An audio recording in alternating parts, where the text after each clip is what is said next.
9309 заседание Совета Безопасности объявляется открытым.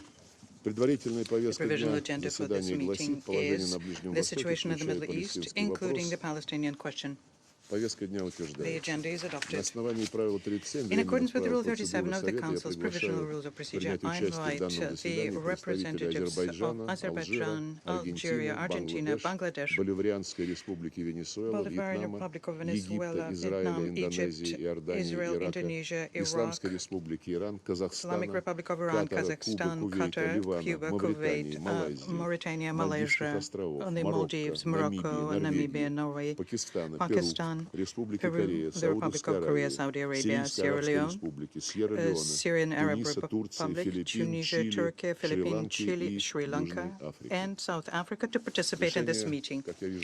As I can see, it is so decided.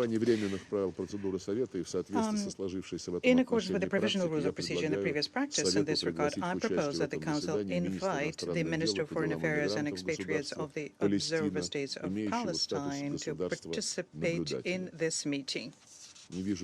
I can see no objections. It is so decided. On behalf of the Council, I welcome His Excellency Mr. Riyad al-Maliki.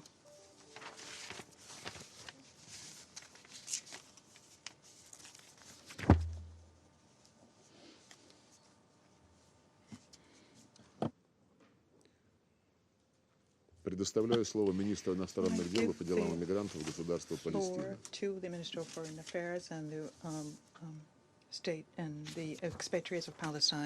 На основании правила 39 временных правил процедуры Совета я приглашаю принять участие в этом заседании господина Тура Венеслана, специального координатора по ближневосточному мирному процессу. Решение принимается. На основании правил 39 временных правил процедуры Совета я также приглашаю принять участие в этом заседании его превосходительство господина Хамида Ат-Талуеру, постоянного наблюдателя при миссии Организации Исламского сотрудничества, его превосходительство господина Олафа Скога, главу делегации Европейского Союза при Организации Объединенных Наций, его превосходительство господина Шейха Нианга, председателя комитета по осуществлению неотъемлемых прав exercise of the inalienable rights of the Palestinian people, and His Excellency Mr. Maged Abdelaziz, permanent observer of the League of Arab States to the United Nations. It is so decided. And now the Security Council will begin its consideration of item 2 of the agenda. I now give the floor to Mr. Tor Venesland. Thank you, Mr. President. Your Excellency, Foreign Minister Lavrov, Foreign Minister Malki, Minister of State Shaheen Al-Marar, Excellencies, members of the Council. Days ago, Muslims around the world celebrated Eid al-Fitr, bringing to a close the holy month of Ramadan, which overlapped with the Christian Easter and Jewish Passover. This holy period, while mostly calm, regrettable also witnessed shocking incidences of violence at holy sites and tensions across the occupied Palestinian territory and in Israel, with a brief escalation spilling over into the region. While a wider-scale escalation was averted, with each de-escalation, the stakes get higher and the tools at our disposal become fewer. The current trajectory is neither sustainable nor inevitable. The parties to the region and the international community need to address the underlying political, security, economic, and institutional challenges driving the conflict. There must be an end to the unilateral measures, to the provocations, to the incitements that enable violence and prevent progress towards resolving this conflict and ending the occupation. Mr. President, overall, in the occupied West Bank, 17 Palestinians, including 2 children, were killed, and 200 Palestinians, including 4 women and 38 children, were injured by Israeli security forces during demonstration, clashes, search and arrest operations, attacks, and alleged attacks against the Israelis, and other incidents. Another 39 Palestinians, including 3 women and 4 children, were injured by Israeli settlers or other civilians in shooting attacks, stone throwing, and other incidents.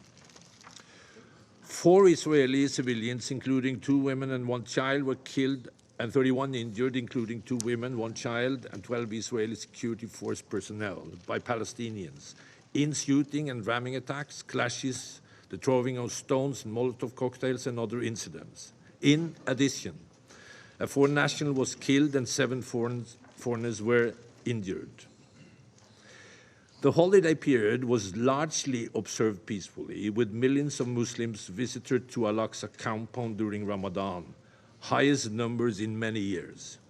However, on 4 and 5 April, confrontation erupted at the holy sites in Jerusalem when Israeli security forces entered the Al-Qibli prayer hall at Al-Aqsa Mosque and forcibly removed Palestinians who were barricaded inside.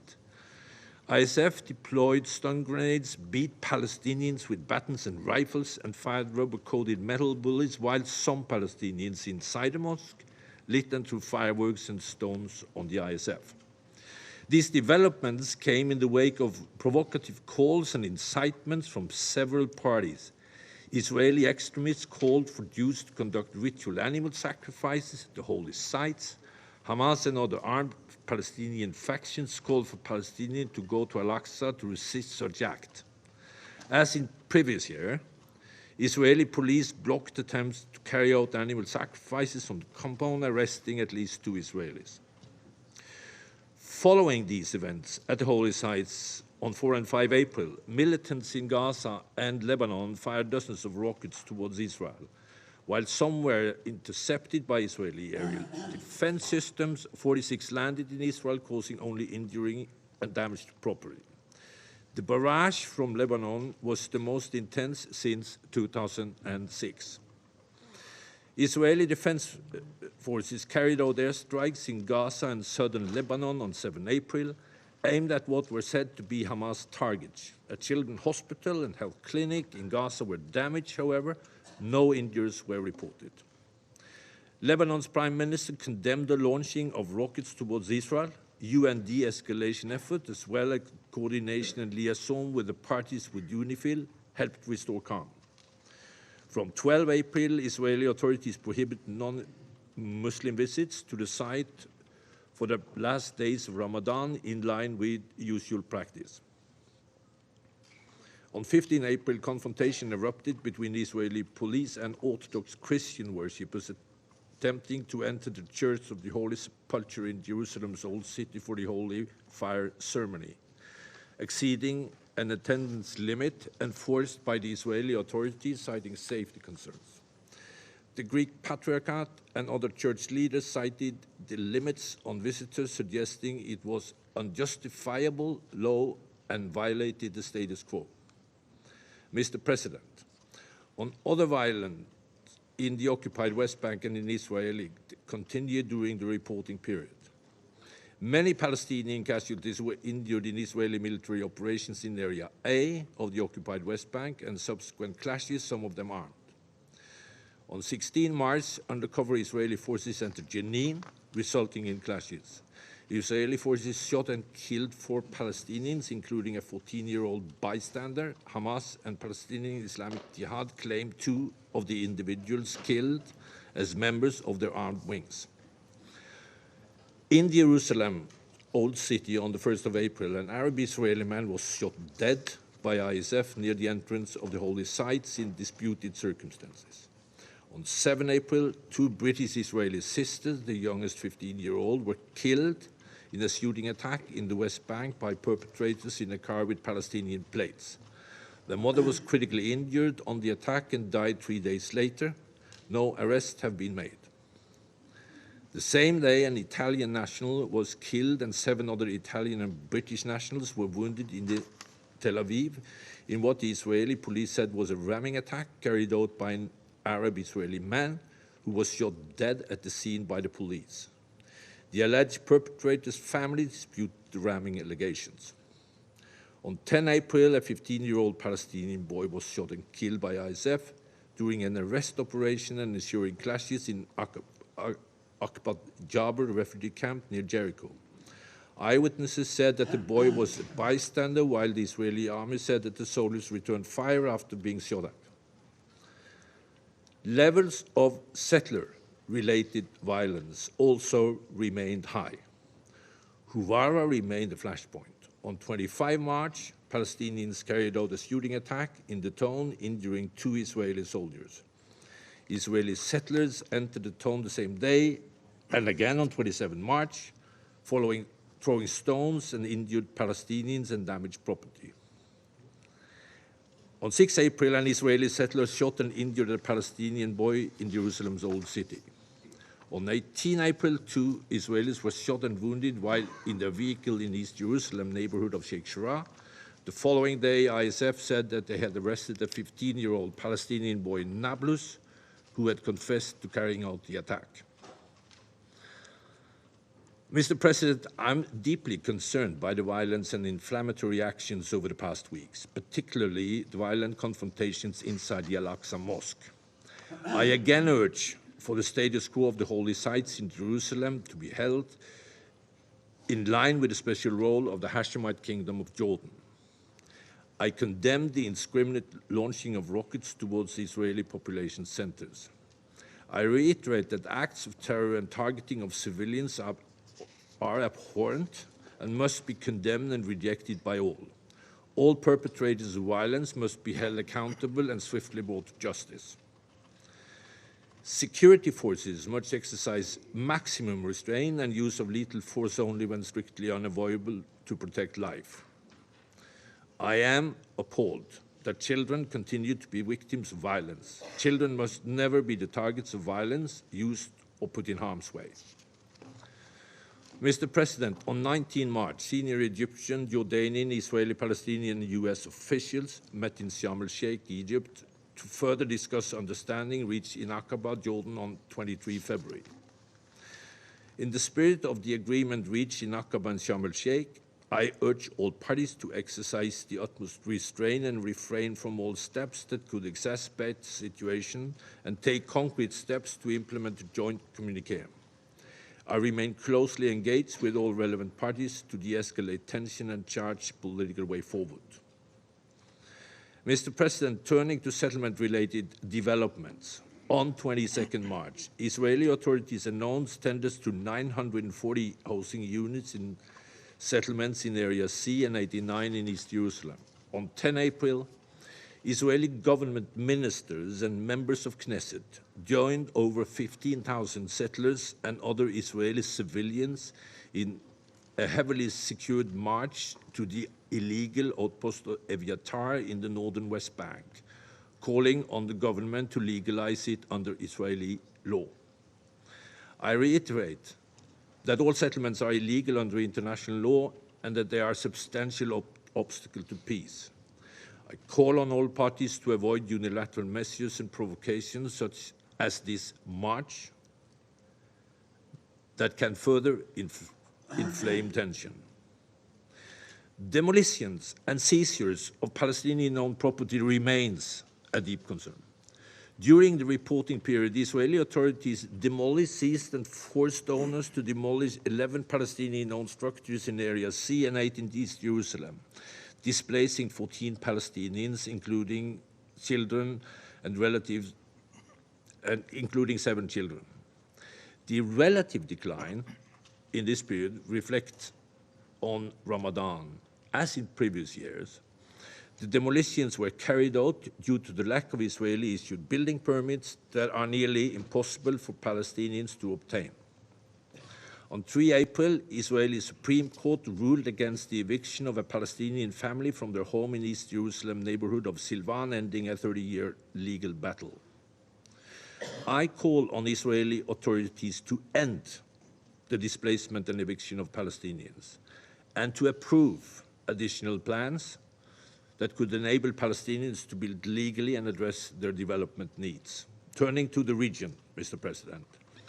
On the Golan, Israeli Defense Forces reported from 8 to 9 April 6 rockets launched from Syria towards Israel and their retaliation with artillery fire and airstrikes targeting locations in Syria, including Syrian army positions. UNDOF was in contact with the Israeli Defense Forces and Syrian authorities to de-escalate the situation, urging them to exercise maximum restraint and to respect the ceasefire in accordance with the 1974 disengagement of force agreement. No casualties casualties were reported. Mr. President, amidst the deteriorating situation on the ground, the Palestinian authorities continue to face significant fiscal and institutional challenges. At the same time, the UN agencies, funds and programs that provide support to Palestinian people in coordination with and complementary with the PA are facing all significant funding shortfalls, notably the World Food Programme and UNRWA, impacting basic service delivery. I'm particularly concerned by the prolonged closure of schools and UNRWA health clinics in the West Bank, where PA and UNRWA teachers, as well as UNRWA health staff, has been on strike for weeks, impacting children across the OPT. Efforts are needed by all parties and the international community to strengthen Palestinian institutions, improve governance, and shore up the fiscal health of the Palestinian Authority. These steps must be part of a broader political effort that addresses the underlying drivers of the conflict, provides the space for access and access needed for Palestinians' economy to grow, and encourage the parties to update their economic and administrative relations. The forthcoming ad hoc liaison committee meeting in Brussels early May provides an opportunity for a strategic shift in this direction. Addressing these immediate challenges can also provide much needed momentum towards a restabilization, a political horizon towards the two-state solution. I urge Israelis, Palestinians, regional states, and the broader international community to show leadership, re-engage and work collectively in the pursuit of peace with the aim of ending the occupation and resolving the conflict in line with international law, relevant UN resolutions and previous agreements, in pursuit of the vision of two states, Israel and an independent, democratic, contiguous, viable, and sovereign Palestine, living side by side in peace and security within secure and recognized borders on the basis of the P-67 lines, with Jerusalem as capital of both states. Thank you. Я благодарю господина Венеслава thank Mr. за его брифинг. И сейчас предоставляю слово его превосходительству господину Рияду Аль-Малики, министру иностранных дел и по делам мигрантов государства Палестины, имеющего статус государства-наблюдателя.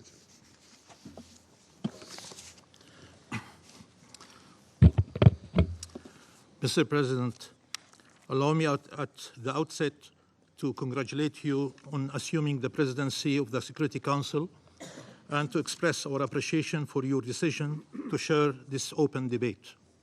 Allow me also to acknowledge and thank all the countries that will speak today in defense of the UN Charter, international law, and the rights of the Palestinian people. I thank Special Coordinator Winsland for his briefing. Mr. President, Mahmoud Darwish, our national and universal poet, said, and I quote, "I know that you, the masters of words, have no need for rhetoric before the eloquence of blood. Therefore, our words will be as simple as our rights." End of quotation. So I came here with clear messages. 75 years ago, our people endured the Nakba, a five-letter word that means catastrophe and encompasses the disposition and displacement of an entire nation. Almost overnight, 2/3 of our people became refugees. 75 years later, the Nakba continues. The denial of our rights and the displacement and replacement of our people is still underway with one objective, pursued in broad daylight, annexation. It is time to bring the Nakba to an end.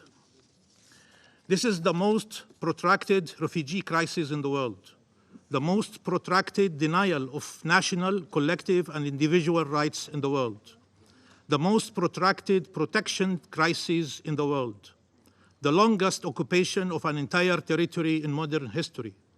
So the question begs itself, why is it still ongoing? Is it because there is a lack of rules or a lack of resolve? The rules are clear. The entire international law-based order is premised in two fundamental principles from which no derogation is tolerated: the right of peoples to self-determination and the inadmissibility of the acquisition of land by force. There are no greater breach to these rules than aggression and annexation. The international community does not only have the possibility to ensure international law is respected, it has the responsibility to do so, regardless of the identity of the perpetrators and regardless of the identity of the victims. Had the UN Charter been upheld, had the Security Council's resolutions been implemented, peace would have prevailed in Palestine a long time ago, rather than occupation and apartheid. That is all we ask for: upholding the UN Charter and implementing UN resolutions. Mr. President, we must express gratitude for the clear and unequivocal stance of the international community condemning violations of international law and in support of just and lasting peace in accordance with the internationally recognized terms of reference.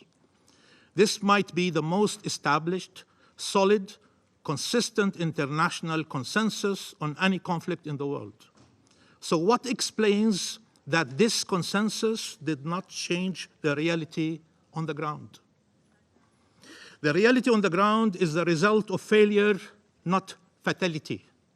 Because while the international community has adopted clear positions, it did not back them with decisive action. Why is it that when it comes to Israel, the international community can take a stance but cannot act upon it? The rules are clear. Now we need the resolve to enforce them. Yesterday, many delegations in this chamber spoke of this self-evident truth. International law must be upheld. They spoke of obligations, of accountability, of collective responsibility. There is nothing that undermines more the authority and credibility of international law than double standards, selectivity, schizophrenia. How is Israel being held accountable for breaching the law, the Charter, countless UN resolutions over decades and decades? How many Israeli officials have been held accountable in any form or shape for pursuing colonial settlements in our land, for forcibly displacing our people, for the targeting and indiscriminate attacks against our civilians, for demolishing the homes and structures many of you have funded? What consequences did they face? You want to know why this Council's condemnations and calls are not heeded? For one simple reason: impunity. You want to know how the supremacists arrived to power on a supremacist and colonial platform that is now of official government policy? Impunity. Is there anywhere else in the world where you would condemn all the illegal actions of the occupying power and then tell the people under its occupation that their existence and their rights are eventually entirely subject to the goodwill of their oppressors? Mr. President, we do not take for granted the support provided by the international community to our people over the years, including Palestine refugees through UNRWA. We do not take for granted the support provided to our national institutions. We do not take for granted the support provided to peace efforts when they were underway. We do not take for granted the daily efforts to rein in Israel's colonial appetite. This investment for the freedom of one people and peace for all peoples deserve protecting. There are two threats looming: for the international community to be demobilized until such time as the parties are ready to make peace. There is no much we can do. The second threat is for the international community to be demoralized. There is no way to mount enough pressure on Israel to change course. We are convinced there is no alternative to the two-state solution, and we remain committed to it, but unfortunately the circumstances are such that we can no longer salvage it. Such self-fulfilling prophecies would ensure that the reality on the ground will continue being shaped by the will of the colonial settlers rather than the will of the peacemakers. We said a while ago that settlers will not only take over Palestinian land, they will take over Israeli politics. They will turn a solvable political conflict into perpetual religious conflict. Here we are. Regardless of how difficult it seems for any of you today to step in, to take bold actions, trust us when we say the price of inaction is infinitely higher for the Palestinian people, but not only. Mr. President, we have decided not to spare any effort for peace. We welcomed any initiatives consistent with international legitimacy, and we're always ready and willing to meet and to explore any avenue to put an end to illegal unilateral measures and to restore a political horizon in line with the internationally recognized terms of reference. We remain committed to uphold our own obligations and to pursue a peaceful path forward. We do so because we are conscious of the alternative. We appreciate all efforts to spare the life of Palestinians and to improve their lives, but they are no substitute to a political solution. We cannot coexist with occupation. There cannot be an international law-based order for the rest of the world and a negotiations-based order or any occupying power-imposed order for Palestine. Negotiations aim at agreeing on how to uphold the law and not on ensuring its permanent breach. Israel is outraged that it could be held to the same standards as all of us. It will tell you without blinking, and I quote, "Yes, our settlers have the right to live in the occupied Palestinian territory. And yes, we have every intention to make our annexation of Jerusalem permanent. And yes, that is the same fate we reserve to the Jordan Valley and to most of the West Bank. Yes, we will keep for decades 2 million Palestinians under blockade in the Gaza Strip. Yes, we are not in favor of the two-state solution. And yes, we are entitled to kill Palestinians. And yes, nobody gets to tell us what to do. And yes, we get to tell everybody what they should do. Israel will scold this council and every UN member for stating the law. If that is how it deals with you, can you imagine how it deals with the people under its occupation? Israel will explain to us that the problem is not them violating international law and the fundamental rights of our people, but us raising this matter in international fora. They will tell us that the obstacle to peace are not the crimes committed against our people, but our attempts to ensure those responsible are held accountable. They can be partners for peace while denying our existence, denying our rights, annexing our land, killing our people, rejecting the two-state solution. But how can we be genuine peace partners if we protest these actions? Palestinians are not killed by the hundreds and thousands every year by mistake. The disregard for Palestinian life is such, the will to subjugate and dominate them is such, the feeling of entitlement is such that Israel has put in place a shoot-to-kill policy that affects indiscriminately our children, our youth, and our elderly anywhere and everywhere in Palestine. Soldiers and settlers wreak havoc in our streets and in our lives. No one is safe, everywhere, anytime.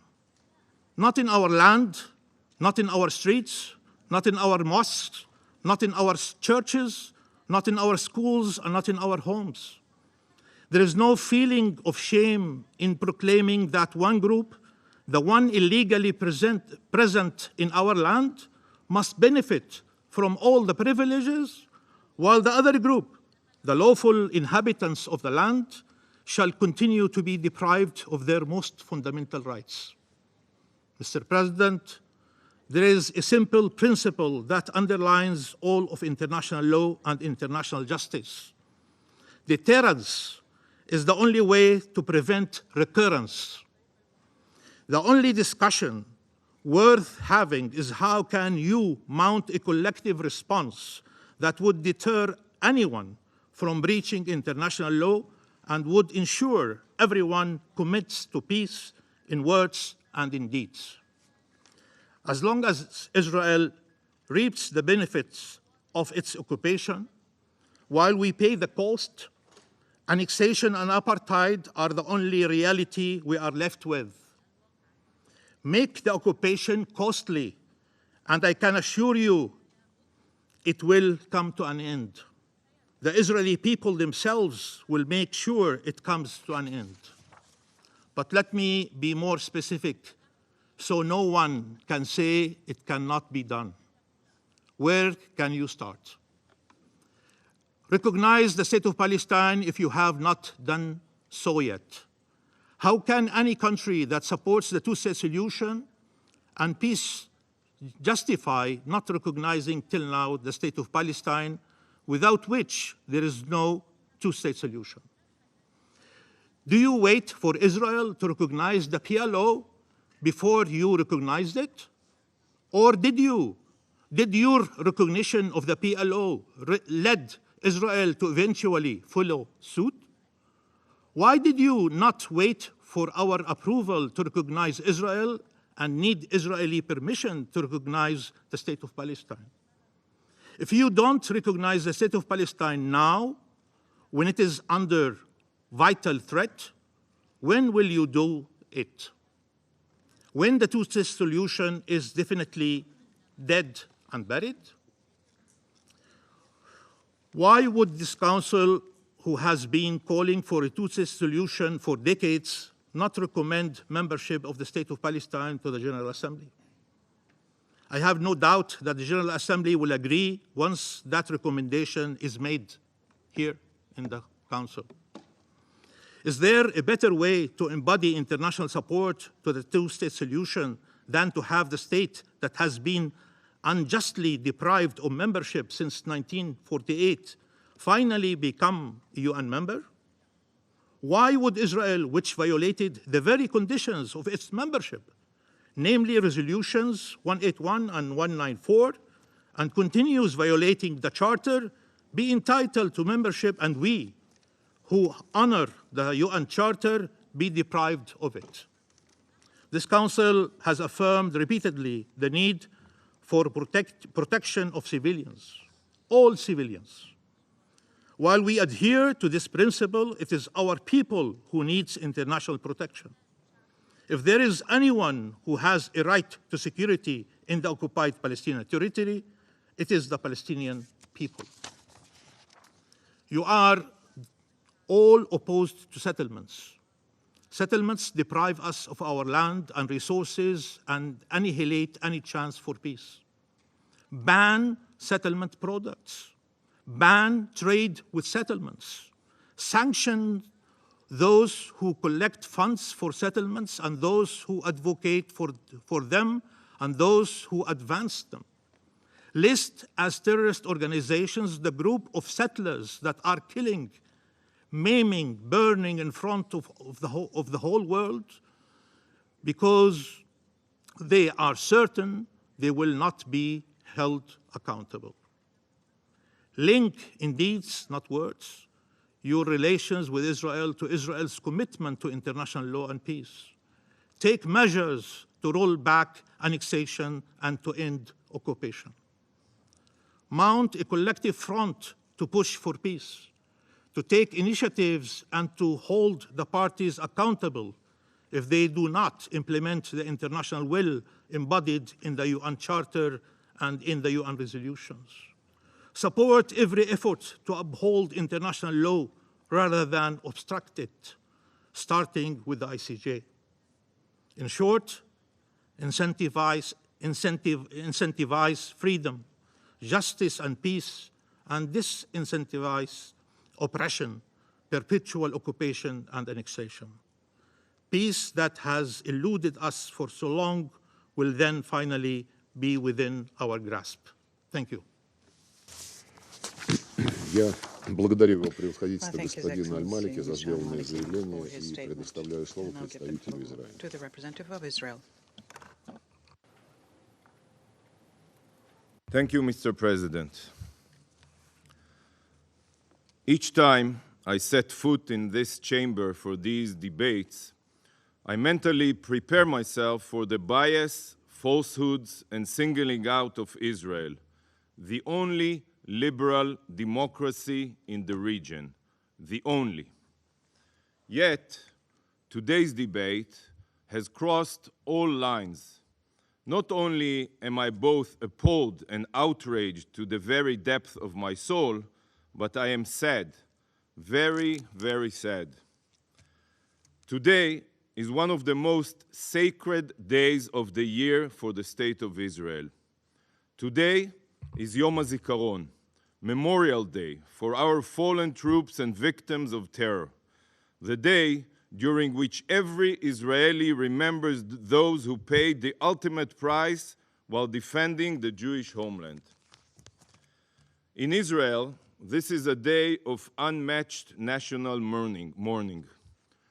Two sirens, one in the evening and one in the morning, ring across the country, bringing all activity, even traffic, to a grinding halt, so that every Israeli can observe 2 minutes of solemn silence. All restaurants, cafes, and shops shut down, while military cemeteries are filled with hundreds of thousands of visitors paying their respects.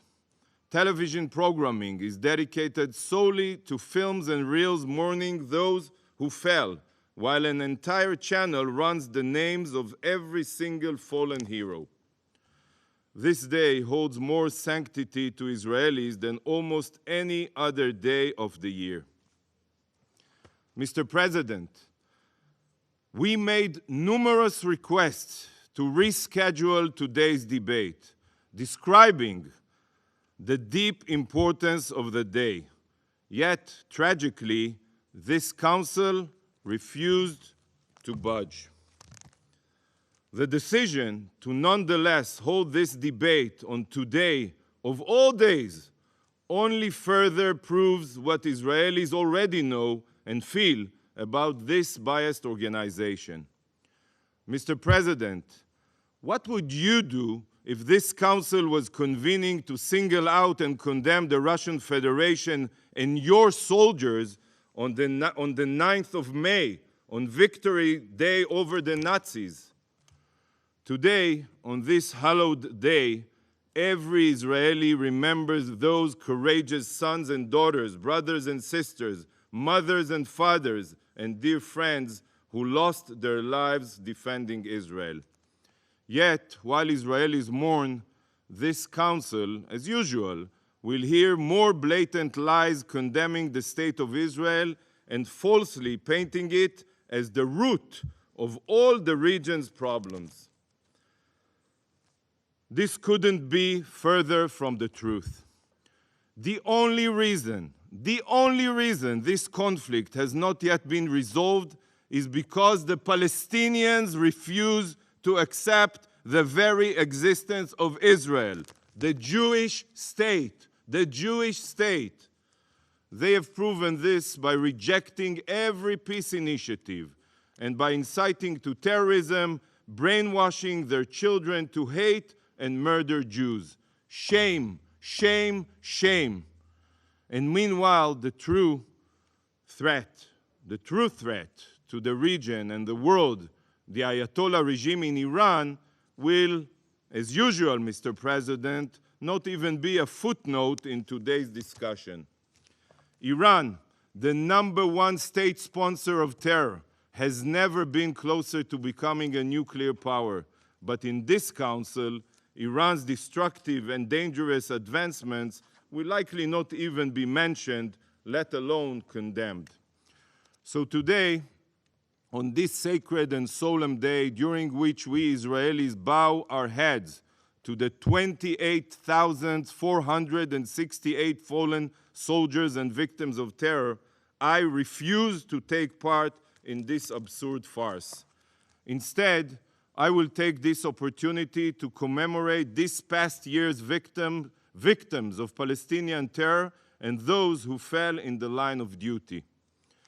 Yonatan Chavakuk, Boaz Gol, Oren Ben Iftach, Noam Raz, Bar Falach, Noah Lazar, Ido Baruch, Ronen Chanina, Shalom Sofer, Moti Ashkenazi, Tamir Avichai, Mikhail Ledigin, Aryeh Shopok, Eli Mizrahi, Natalie Mizrahi, Rafael Ben Eliyahu, Asher Natan, Shaul Chai, Ilya Sosansky, Irina Korolova, Shimon Ma'atuf, Alter Shlomo Lederman, Yaakov Palei, Asher Palei, Asil Sowaed, Yagel Yaniv, Hillel Yaniv, Ilan Ganeles, Or Eshkar, Alessandro Parini, Maya D, Rina D, Lucy D. If this council refuses to respect their memory, I will dedicate this speech to their memory. I light this candle, Mr. President, to honor them, and may their memory be blessed. I'm sorry, but I refuse to spend this sacred day listening to lies and condemnation. This debate disgraces the fallen, and Israel will not take part in it. Thank you, Mr. President. Я благодарю представителя Израиля за его заявление. Сейчас я сделаю заявление в своем качестве министра иностранных дел Российской Федерации. Уважаемые коллеги, дамы и господа, Ближний Восток переживает глубинную трансформацию, которая разворачивается весьма противоречиво. Как никогда требуется оздоровление отношений между государствами региона, стабилизация в зонах конфликтов и наращивание усилий по их политико-дипломатическому регулированию с опорой на принципы Устава ООН.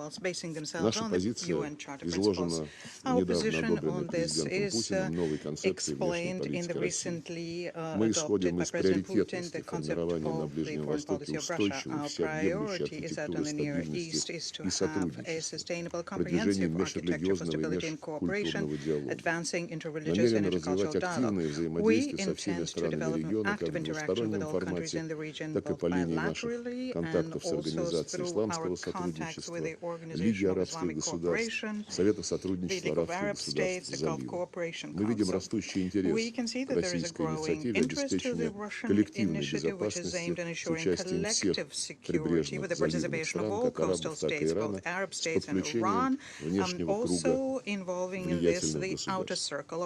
Приветствуем позитивные перемены, которые еще недавно казались труднодостижимыми, имея в виду прежде всего восстановление отношений между Саудовской Аравией и Исламской Республикой Иран при посредничестве Китайской Народной Республики, продвинутые практические планы возвращения Сирии в арабскую семью, в пользу чего мы давно работали, начавшееся при российском содействии нормализации между Дамаском и Анкарой с использованием преимуществ астанинского формата.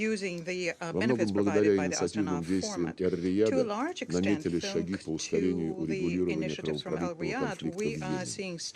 В то же время с глубоким сожалением и тревогой констатируем, что за бортом положительных изменений остается палестинская проблема. remained outside of this positive changes in the Palestinian issue.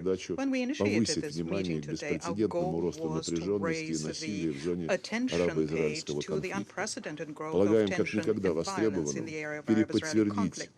We think now more than ever it is important to reiterate the common denominators for the Middle East settlement that we have in the Council and in General Assembly decision, stop the threat of yet another spiral of armed hostilities, and provide for a political horizon for a resumed peace process. The events in the West Bank, in the Gaza Strip, in East Jerusalem, and in the separation line between Israel, Lebanon, and Syria has increased the tension to a very dangerous level. Since the beginning of the year, as a result of military raids into Jenin, Jericho, Nablus, Huvar, clashes having to do with the violation of the status of the holy sites, as a result of that, more than 100 Palestinians perished, and there are thousands of wounded, and the number of Israeli victims is also growing, and this is something that the representative of that country has just talked about. The situation is also compounded by the Israeli strikes against Syria. This year, there already have been at least 10 such strikes, including the shelling of the Aleppo airport. This is the airport through which humanitarian assistance is being provided to those who are impacted by the destructive earthquake on the 6th of February. There is a growing number of incidents on the blue line with Lebanon, including the largest since 2006, an exchange of rocket strikes. The main reason for the regular outbursts of violence between the Palestinians and Israel remain the unilateral steps to create reversible facts on the ground and using force in order to protect such facts. We cannot go over in silence over the high pace of the building of settlements and outposts, land expropriation, demolition of houses, and random arrests. It is also not possible to close our eyes to growing radicalization of the Palestinian street and the growing rift between main Palestinian parties. This is fraught with a violent confrontation.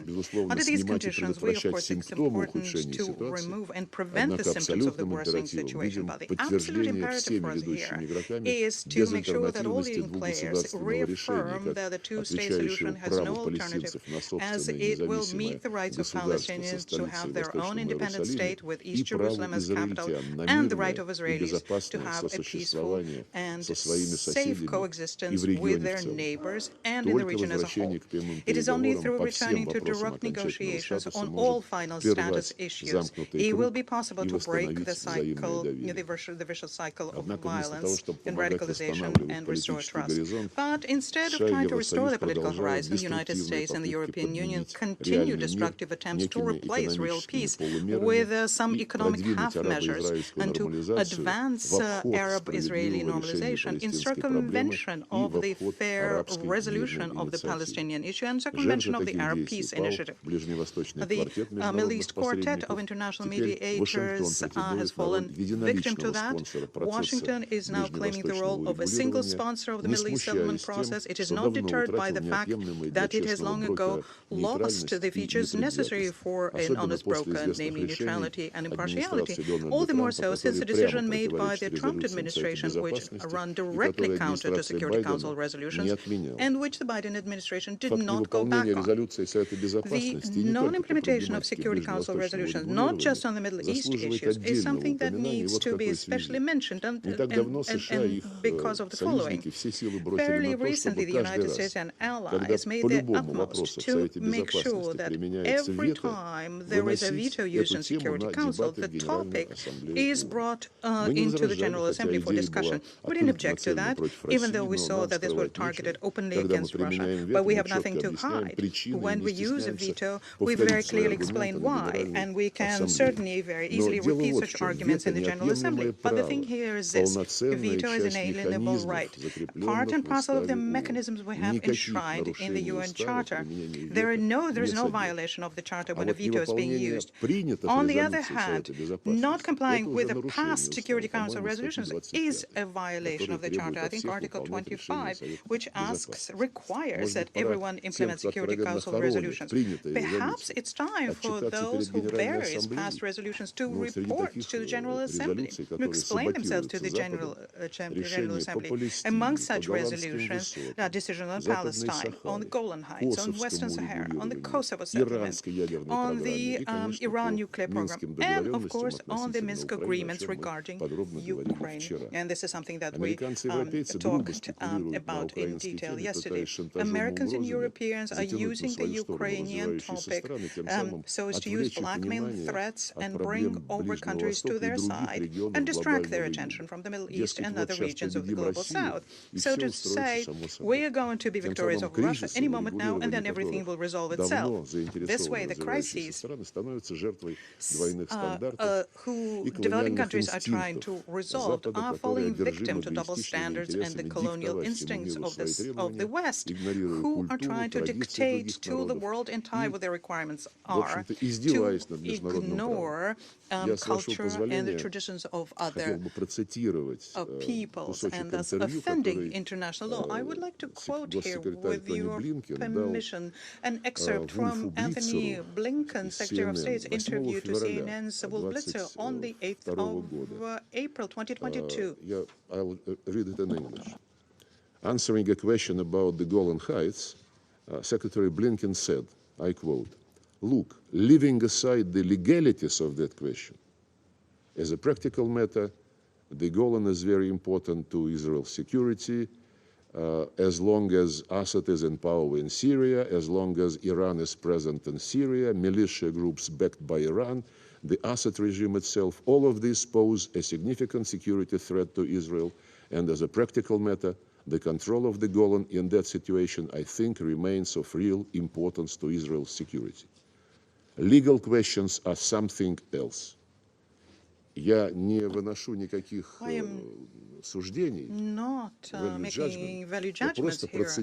I just simply quoted the statement made by Tony Blinken, leaving aside the legalities, leaving aside the legalities, legal questions are something else. Legal questions are something else. So there you have an example of how resolutions are being implemented and how people position themselves within the UN. I think under these conditions, the role of the UN as a coordinator of multilateral diplomacy is particularly relevant, and we call the leadership of the Secretariat and the Secretary General himself to pay close attention to making sure that Security Council resolutions are implemented, especially those which have to do with the Middle East settlement, and to discharge his responsibilities. This is for the Secretary General, asking him to be more active as a moderator of the quartet, without waiting for a permission to be given to him. Recently, the Secretary General decided to have an initiative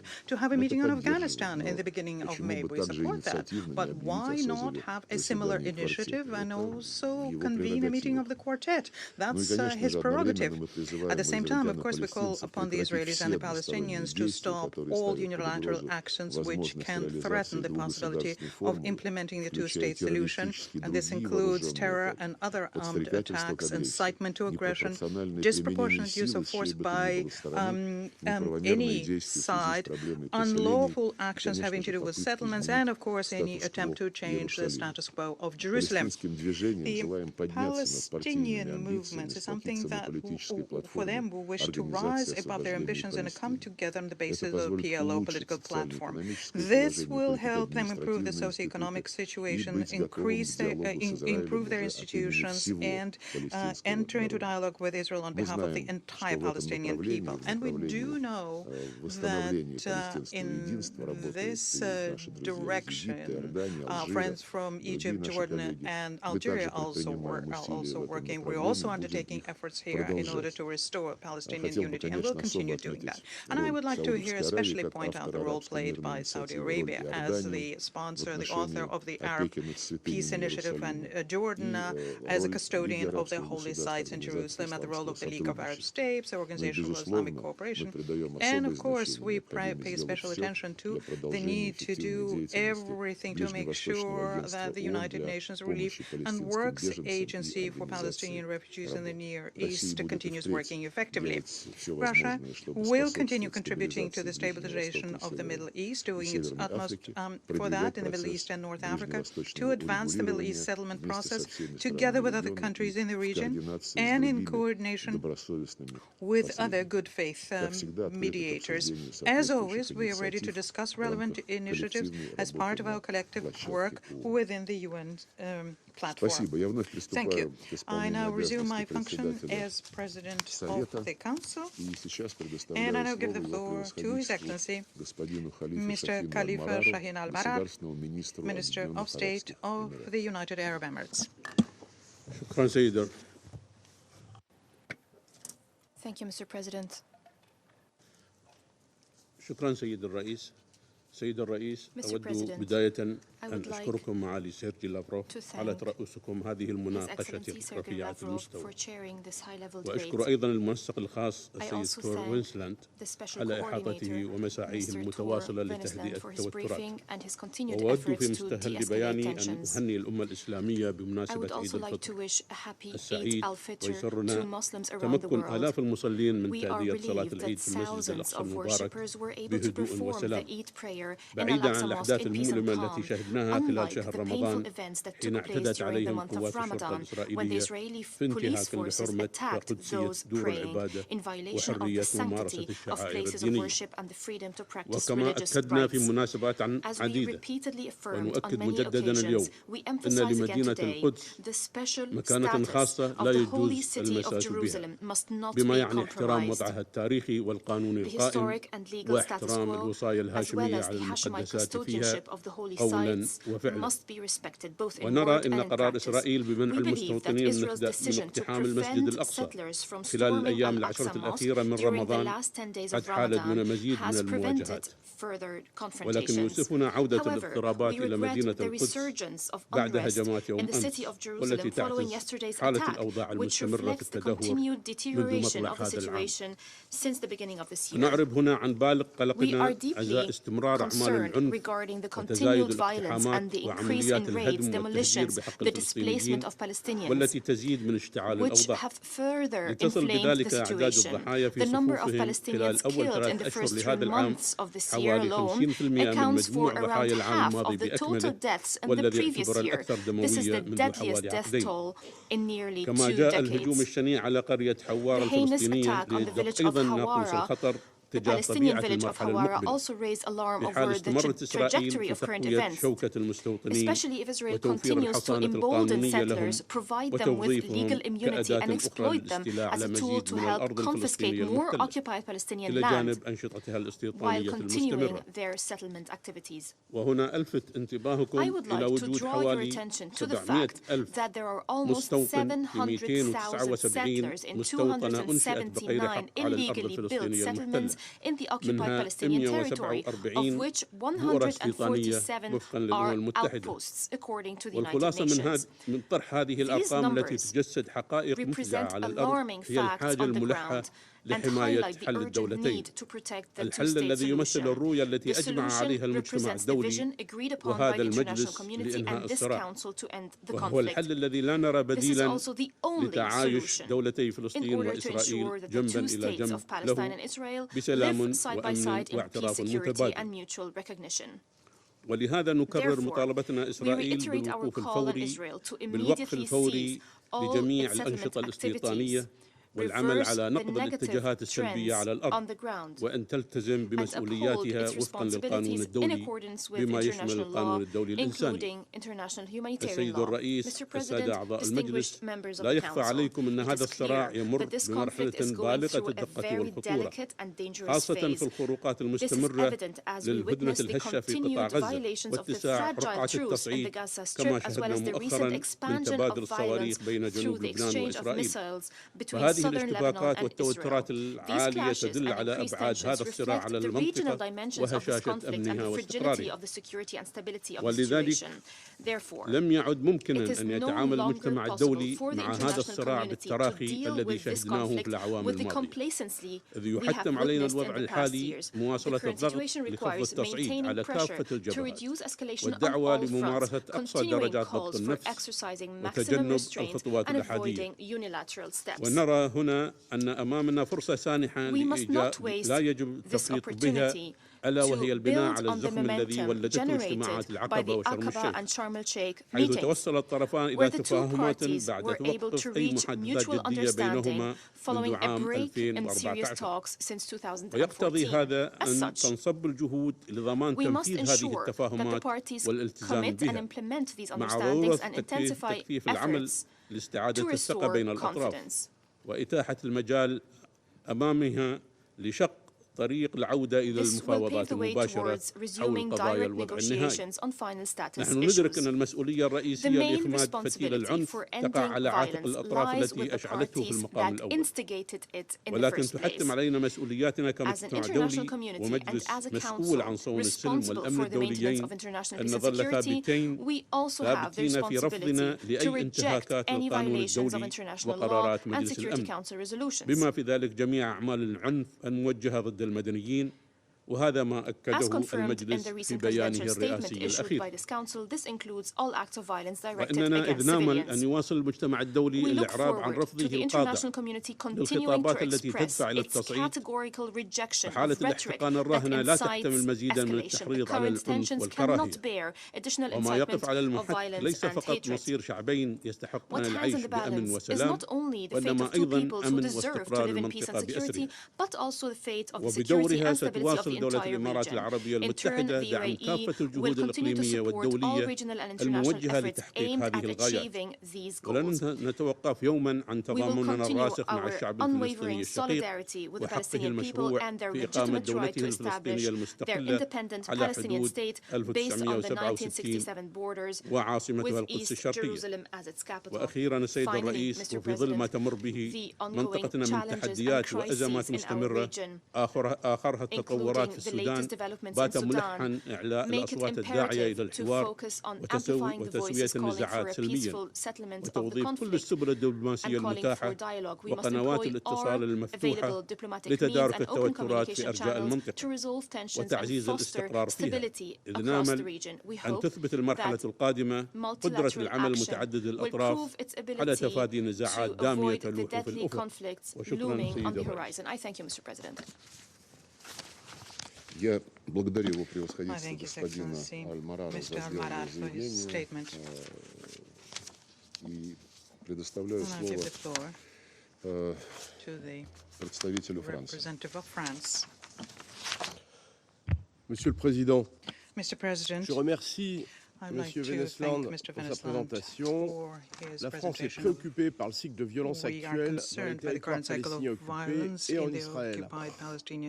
Elle condamne toutes les violences contre les civils, qu'il s'agisse des attaques perpétrées par les colons israéliens contre des civils palestiniens ou des attaques terroristes visant des civils israéliens. Nous appelons Israël à protéger les Palestiniens under its international obligations. Ce cycle de violence alimenté par le désespoir violence, which is fueled by despair in each side, will only end when Israeli settlement will end.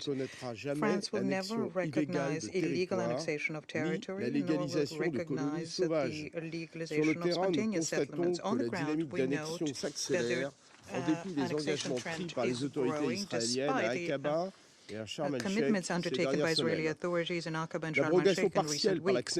Partial abrogation by the Knesset of the 2005 disengagement law could lead to settlements in the north of the West Bank and to a legalization of outposts, and we called on the Israeli authorities to reverse this decision. Now, given that inaction is not possible, it can only lead to the conflict being regionalized, and we have seen this with an indiscriminate rocket fire against Israel from the Gaza Strip, South Lebanon and Syria, and France has firmly confirmed these attacks, and we reiterate our unflagging commitment to the security of Israel. Today is a memorial day in Israel. I note la plus grande importance à la stabilité et à la souveraineté du Liban. Ce Conseil a la responsabilité de défendre la solution des deux États et de faire respecter les résolutions qu'il a adoptées. La France rappelle son attachement au traité conclu par Israël avec ses voisins, ainsi qu'au respect du statu quo historique sur les lieux saints de Jérusalem et le rôle spécifique de la Jordanie à cet égard. Les violences survenues au début du mois sur l'esplanade des mosquées sont préoccupantes, de même que les pressions croissantes à l'encontre des communautés chrétiennes de Jérusalem. Nous ne pouvons pas détourner le regard en espérant que la situation ne se détériore pas davantage. La France salue les efforts des États-Unis, de l'Égypte et de la Jordanie. Les parties ont pris des engagements, notamment en matière d'arrêt de la colonisation, des démolitions et des évictions, mais aussi au plan sécuritaire. Ceux-ci doivent être suivis d'effet. La France appelle à restaurer un horizon politique, seul à même de recréer la confiance entre les parties et de permettre la mise en œuvre de la solution des deux États. Elle se tient prête à contribuer à ces efforts aux côtés de ses partenaires, notamment dans le cadre du groupe d'Amman avec l'Allemagne, l'Égypte et la Jordanie. Les Nations Unies, et notamment le coordonnateur spécial, ont un rôle important à jouer pour soutenir ces efforts. Les Israéliens comme les Palestiniens méritent de vivre en paix et en sécurité. Я благодарю представителя Франции за его выступление и предоставляю слово представителю Эквадора. Señor presidente, en primer lugar agradezco al coordinador especial para el proceso de paz en Oriente Medio, señor Tor Wennesland, por su informe de esta mañana y reitero nuestro respaldo a su labor, tan valiosa y necesaria en los actuales momentos. Saludo también a las delegaciones de Palestina e Israel. Esta es la octava vez que el Consejo de Seguridad se reúne para tratar la cuestión palestina en lo que va de este año, lo que da cuenta de una situación de creciente tensión y violencia. El informe que acabamos de escuchar así lo confirma. El Ecuador está profundamente preocupado por los lamentables acontecimientos que tuvieron lugar en los santos lugares de Jerusalén en los primeros días del presente mes y por la violencia que de ellos se ha derivado. Compartimos los sentimientos de consternación y perturbación expresados entonces por el coordinador permanente ante los actos de violencia suscitados en el interior de un sitio de culto. Atacar y golpear peregrinos es un comportamiento inaceptable. Compartimos también su rechazo al almacenamiento y uso de fuegos artificiales en ese mismo sitio de culto. Los lugares sagrados deben ser respetados por todos como espacios de reflexión y de paz. Una vez más hemos visto las graves consecuencias de no hacerlo.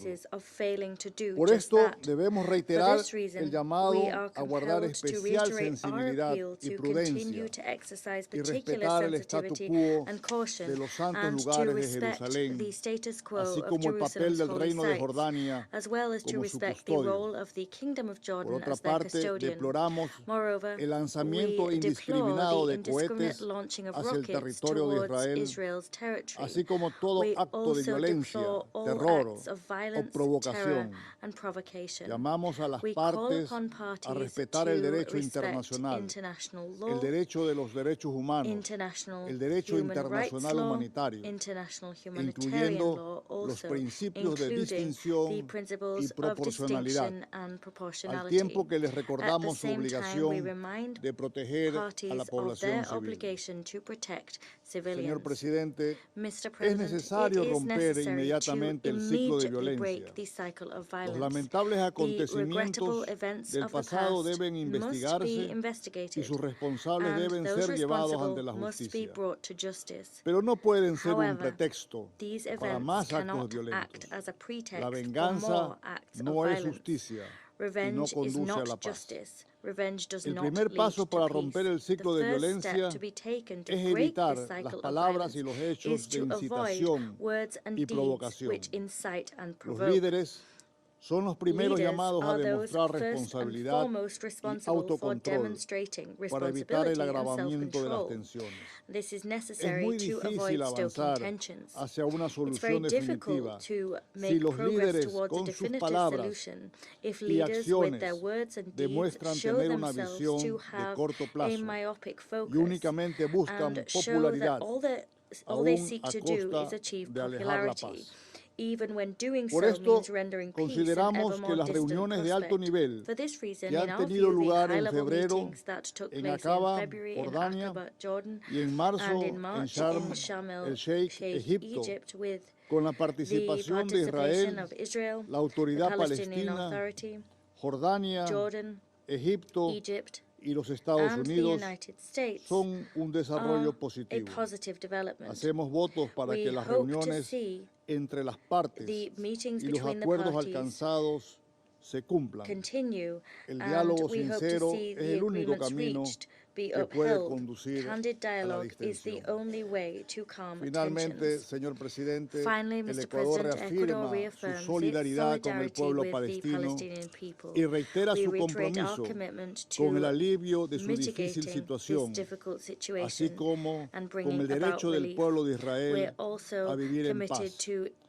Esto solo se logrará con una solución política definitiva y justa para las partes, con la existencia de dos estados, Palestina e Israel, sobre las bases de las fronteras reconocidas de 1967 y de las resoluciones relevantes de este Consejo de Seguridad. Y muchas gracias.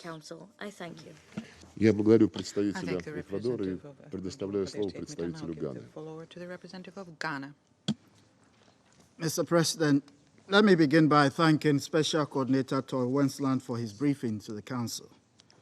Like many others, the unresolved aspiration of the Palestinian people for a safe and secure homeland remains a source of anguish for us, and the manifestation of the dispute and its security implications, humanitarian consequences, and human rights abatement is of deep concern. Ghana therefore hopes that this meeting would help to drive our collective ambition for urgent and pragmatic steps that can reasset the political horizon towards the two-state solution and the stability of the Middle East region. Mr. President, we have 3 main points to make. First, we are concerned by the policies and actions of the Israeli government that risk complicating the efforts to seek true dialogue, the realization of the two-state solution, which regrettably appears to recede with each passing day as a result of the facts on the ground. We believe that intentions to annex territory in the West Bank, legalization of illegal settler outposts, expansion of settler activities, as well as demolition of Palestinian-owned properties, transfer of forced evictions, and increased risk of settler harassment detracts from efforts for a political solution as it undermines the trust that is required for a genuine engagement between the two sides. Secondly, while welcoming the recent efforts that were made in the region by the governments of China, Egypt, Jordan, the UAE, and the US in helping to abate violence, encourage dialogue, and diffuse tensions between the Palestinians and the Israelis, we remain concerned by the continuing confrontations. Ghana encourages a strong commitment of the senior officials of Israel and Palestine to work together to avoid violence and de-escalate tensions on the ground, in line with the outcome of the Aqaba and Sharm el-Sheikh meetings. We also encourage the parties to remain committed to the cessation of hostilities and to take further steps to prioritize the prevention of violence and the pursuit of confidence-building measures to restore mutual trust and create a political horizon to address outstanding issues through direct dialogue. Thirdly, we condemn unequivocally attempts by extremists on both sides to carry out acts of provocation, which has lately resulted in confrontations, and are concerned by the interminable cycle of violence in the region, which negatively affects the economies, health, and socio-political lives of millions of people in the Middle East. We also condemn the spate of terrorist attacks against Israel. Lastly, we are concerned by the dire humanitarian situation of the Palestinian people.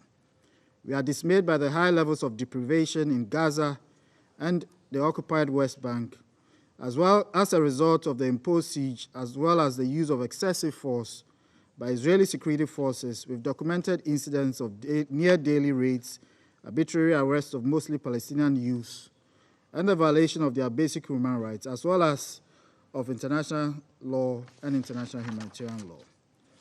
In responding to the dire humanitarian situation in the occupied Palestinian territories, particularly in Gaza, we call for continued support to ensure the easing of humanitarian access and free movement to and from Gaza. We thank donors that have contributed to UNRWA and encourage further financial and relevant support for the organization. We urge action to resolve the deepening economic and fiscal crisis faced by the Palestinian Authority, which is also at the root of the threat of unrest in the occupied Palestinian territories, especially in Area C of the West Bank and in East Jerusalem. We urge both Israel and Palestine to jointly establish a mechanism that will help improve the economic conditions of the Palestinian people and to significantly enhance the financial and fiscal situation of the Palestinian Authority in accordance with the previous engagements and in line with the outcome of the Aqaba and Sharm el-Sheikh meetings. Mr. President, the unending suffering of the Palestinian people, as well as the persisting security concerns of Israel, must compel us to be steadfast in the pursuit of the decades-long objective to resolve the Palestinian question. Ghana is of the firm belief that advancing the peace process will require regional and all international actors to reinvigorate the tools of diplomacy, including international mechanisms and processes, to shepherd a comprehensive settlement of the situation in the Middle East. I thank you. Я благодарю представителя Ганы и сейчас предоставляю слово представителю Соединенных Штатов. Thank you, Special Coordinator Wensland, for your informative briefing.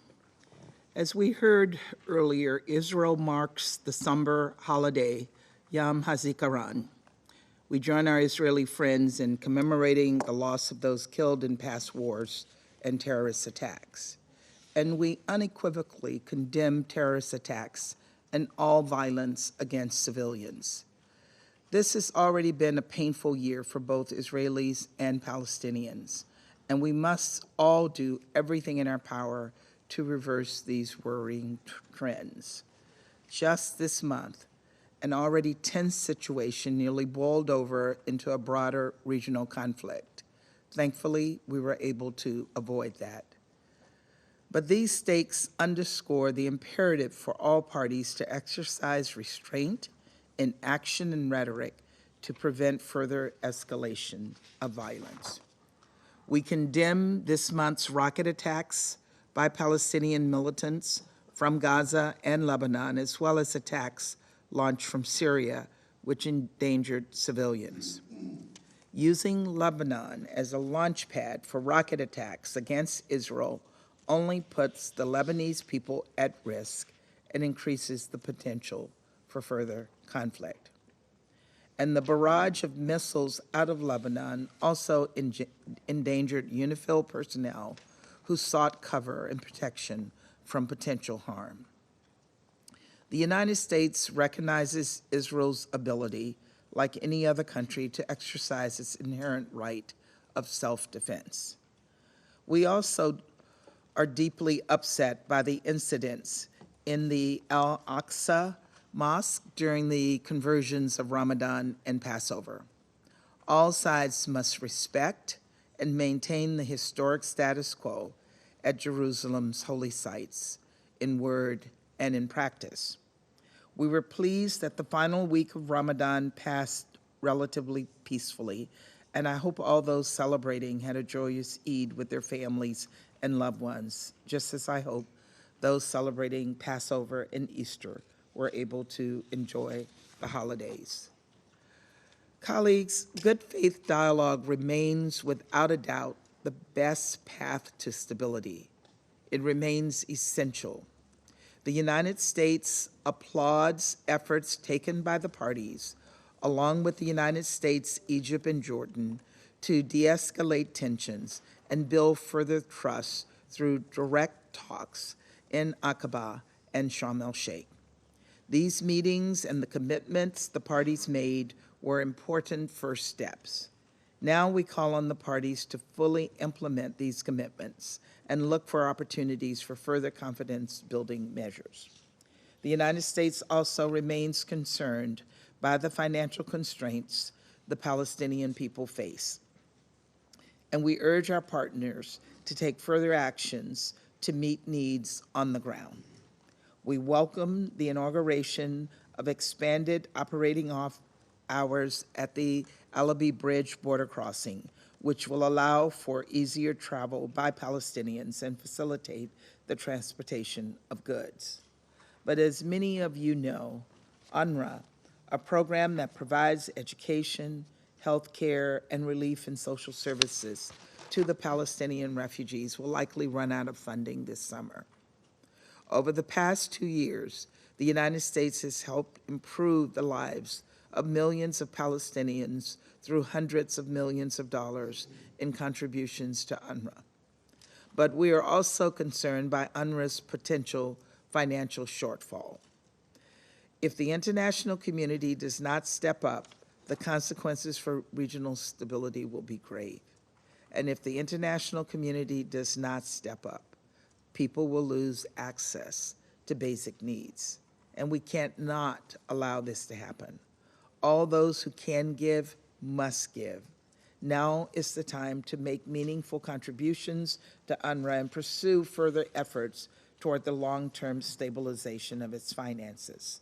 The United States believes Israel and Palestinians deserve equal measures of security, prosperity, and freedom, and we will continue to work toward these goals in tangible ways. We will continue to support a two-state solution and promote dialogue between Israelis and Palestinians. And we will continue to support all efforts to achieve a comprehensive, just, and lasting peace between Israelis and Palestinians. Let us do everything possible to ensure that the days and the months and years ahead are brighter, more hopeful, and more peaceful for all. Thank you. Я благодарю представителя Соединенных Штатов. Сейчас предоставляю слово представителю Японии. Mr. President, I thank Special Coordinator Tor Wensland for his briefing. Since the beginning of this year, numerous incidents have happened that exacerbated tensions between Israel and Palestine.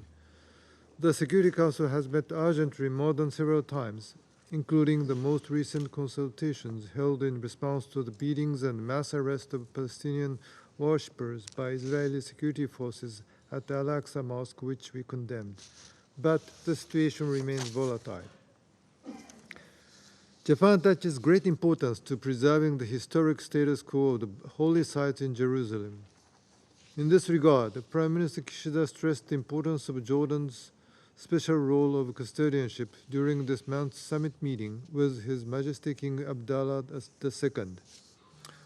Our Prime Minister also held a telephone talk with the President of the State of Israel, where he expressed his concern over unilateral measures by both sides. Any unilateral actions or provocations that aggravate an already tense situation are unacceptable. At the same time, Japan strongly condemns rocket attacks by Palestinian militants. We also condemn terrorism in all its forms and manifestations, including the terrorist attack in Tel Aviv on April the 7th. The settlement activities of Israel in the West Bank continue to be a cause for grave concern. It is imperative for the Israeli government to cease their settlement activities, demolitions, and evictions.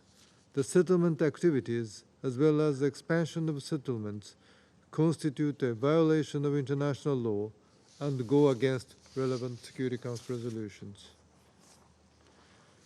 Japan once again urges all parties to exercise maximum restraint and refrain from actions that would escalate tensions and undermine efforts toward peace.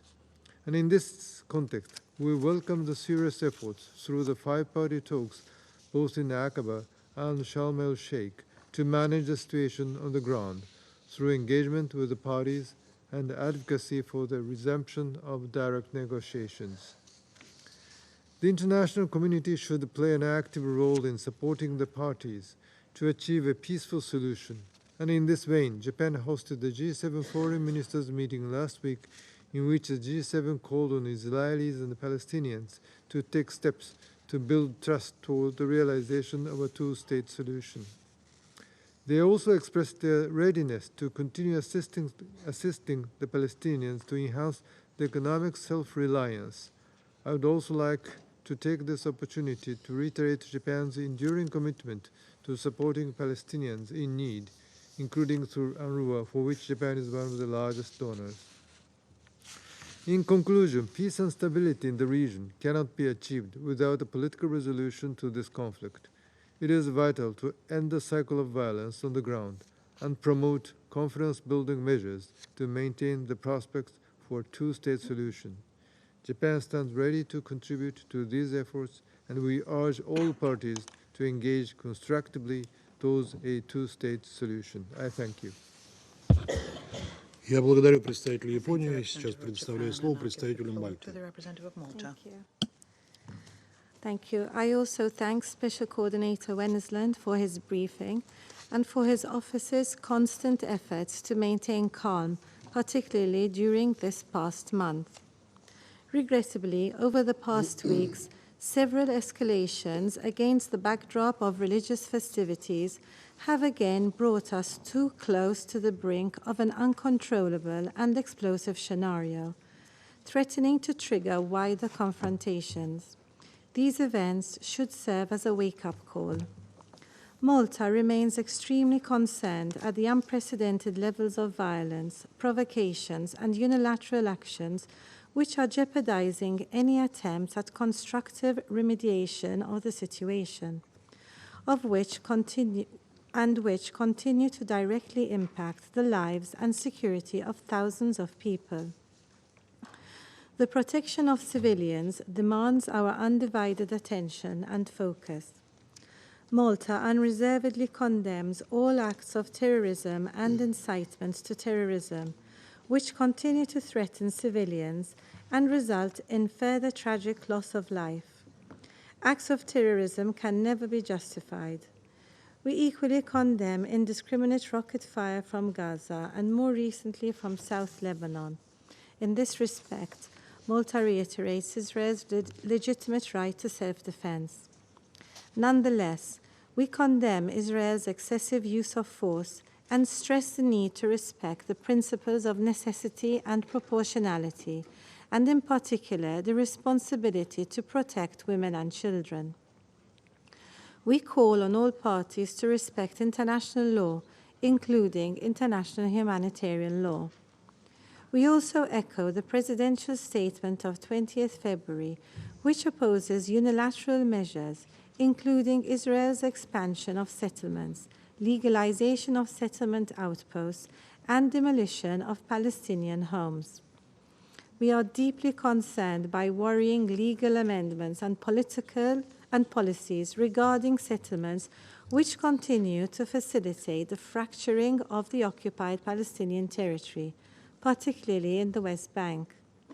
The recent repeal of the 2005 disengagement law, as well as the transfer of governance of Palestinian territory to civilian administration, are issues of deep concern, exacerbating conflict and obstructing peace.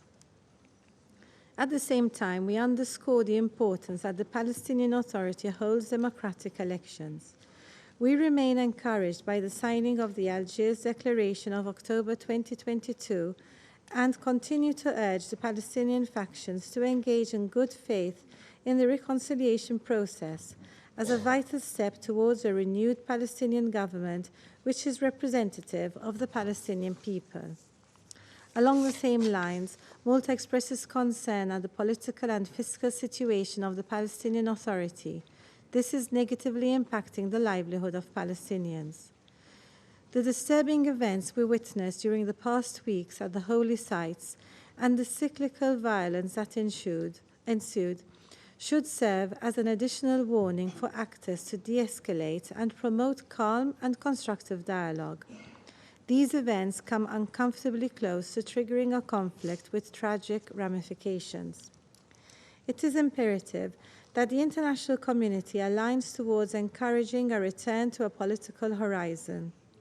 Malta welcomes continued attempts to re-establish crucial dialogue, including the meetings which took place in Aqaba and Sharm el-Sheikh, while hoping that such efforts lead towards meaningful de-escalation. In closing, we reaffirm our commitment to a just and comprehensive resolution of the Middle East conflict based on a two-state solution along the pre-1967 borders, addressing the legitimate aspirations of both sides, with Jerusalem as a future capital of two states, living side by side in peace and security, in line with the relevant United Nations Security Council resolutions and internationally agreed parameters. We stand convinced that this remains the only viable path to peace. Thank you.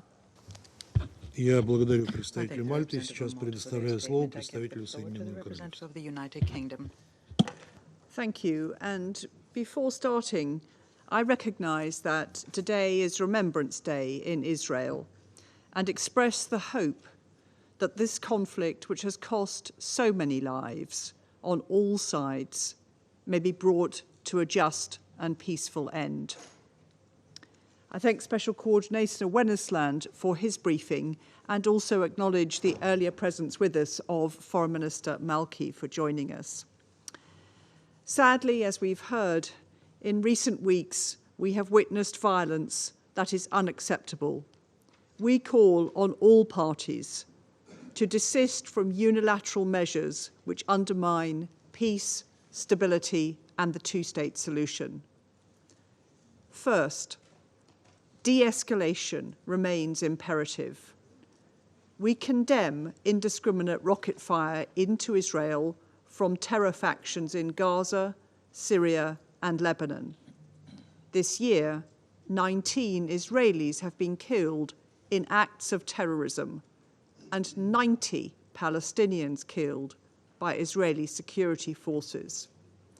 Among the former, 3 British Israeli nationals, members of the same family, victims of a terror attack in the West Bank on the 7th of April. We urge the Palestinian Authority to denounce incitement to violence. There is never justification for such acts. Among Palestinian fatalities, a 15-year-old boy was killed near Jericho on the 10th of April. While Israel has a legitimate right to self-defense, its security forces must exercise restraint in use of force and investigate all fatalities. Second, we urge all parties to cease unilateral actions which diminish prospects for peace. We condemn Israeli security forces' raids on Al-Aqsa Mosque during Ramadan, injuring many worshippers, and we call on all parties to respect the historic status quo and Hashemite custodianship. Third, we urgently need to redouble efforts towards a long-term peace. We applaud those laying foundations for dialogue, notably recent Jordanian, Egyptian, and US initiatives. It remains critical that both Israel and the Palestinians respect commitments made, including Israel's commitment to suspend settlement advancement. Settlements are illegal under international law and threaten the viability of a two-state solution. Our position is reflected in our enduring support for UN Security Council Resolution 2334.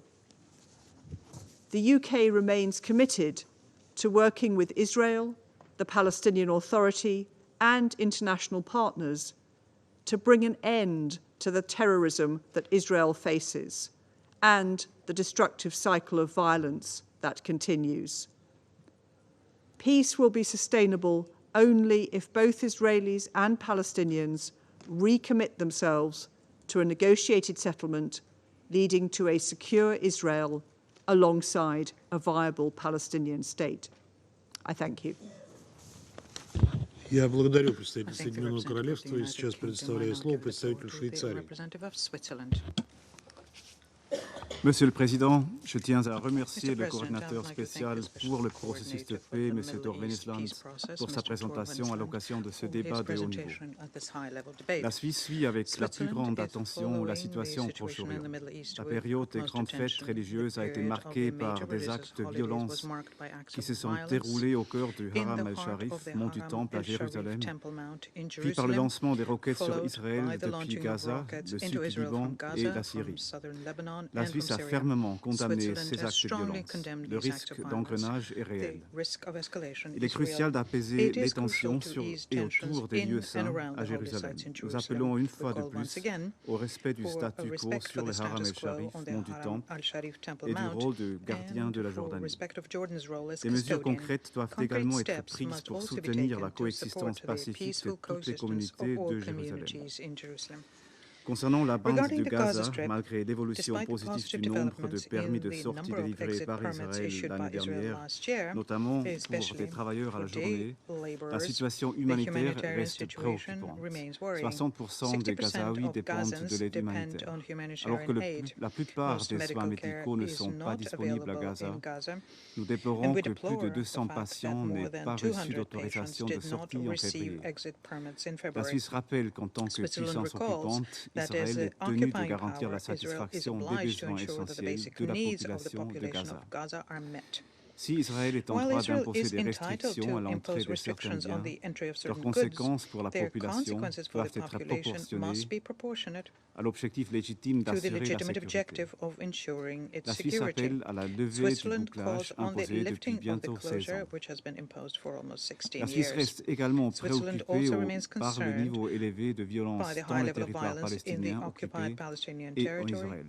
Nous exhortons les parties à protéger les populations civiles en respectant leurs obligations respectives découlant du droit international humanitaire et des droits de l'homme. À ce propos, la Suisse note qu'au total, 21 enfants ont trouvé la mort dans des circonstances violentes en 2023. À cet égard, nous appelons toutes les parties à poursuivre le dialogue entamé en décembre dernier avec la représentante spéciale pour les enfants et les conflits armés et à prendre les mesures pour prévenir et mettre fin aux violations graves contre les enfants. Dans cette situation qui reste très volatile, la Suisse appelle les dirigeants de toutes les parties à déployer tous les efforts nécessaires pour réduire les tensions et à s'abstenir de toute mesure unilatérale, de tout acte de provocation et de tout propos inflammatoire susceptible d'attiser le conflit.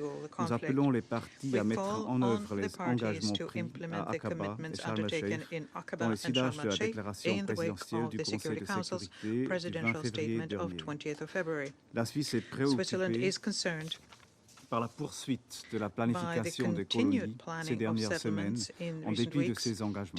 Elle rappelle que les colonies de peuplement sont illégales au regard du droit international humanitaire et représentent un obstacle à la paix. Il est urgent que les parties traitent des causes profondes du conflit.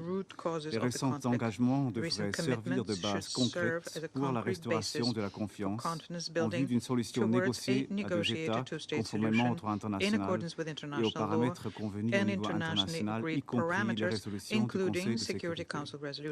La Suisse se tient à disposition pour faciliter la reprise d'un dialogue crédible en vue d'une telle solution, y compris à travers ce bons office. Je vous remercie. Thank you for your attention. Я благодарю представителя Швейцарии. Сейчас предоставляю слово представителю Габона. Merci, Monsieur le Président. Thank you, Mr. President. Il y a un an jour pour jour, 1 year ce ago to Conseil this very se day, réunissait dans this cette même council salle au met in cours the same chamber d'un débat public during an open sur la debate situation on au the Moyen-Orient, y situation in the compris Middle la East, question palestinienne. including the Palestinian question. Le constat affligeant The est que distressing le fact décor is est quasiment that le the même. picture before us Le même today cycle is de almost violence, exactly the same as it la was, même the same rhétorique, cycle of violence, the la same même rhetoric, impasse. the same impasse. Je remercie le coordinateur spécial Tor Wensland pour son exposé édifiant et ses inlassables efforts dans la recherche de la paix entre Israël et l'autorité palestinienne.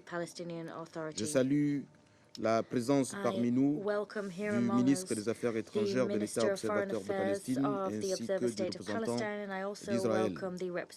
Monsieur le Président, la présentation du coordinateur spécial en cette journée de souvenir pour Israël augure plus d'inquiétude que d'espoir. Les violences de ces dernières semaines sont alarmantes dans un contexte particulièrement volatile.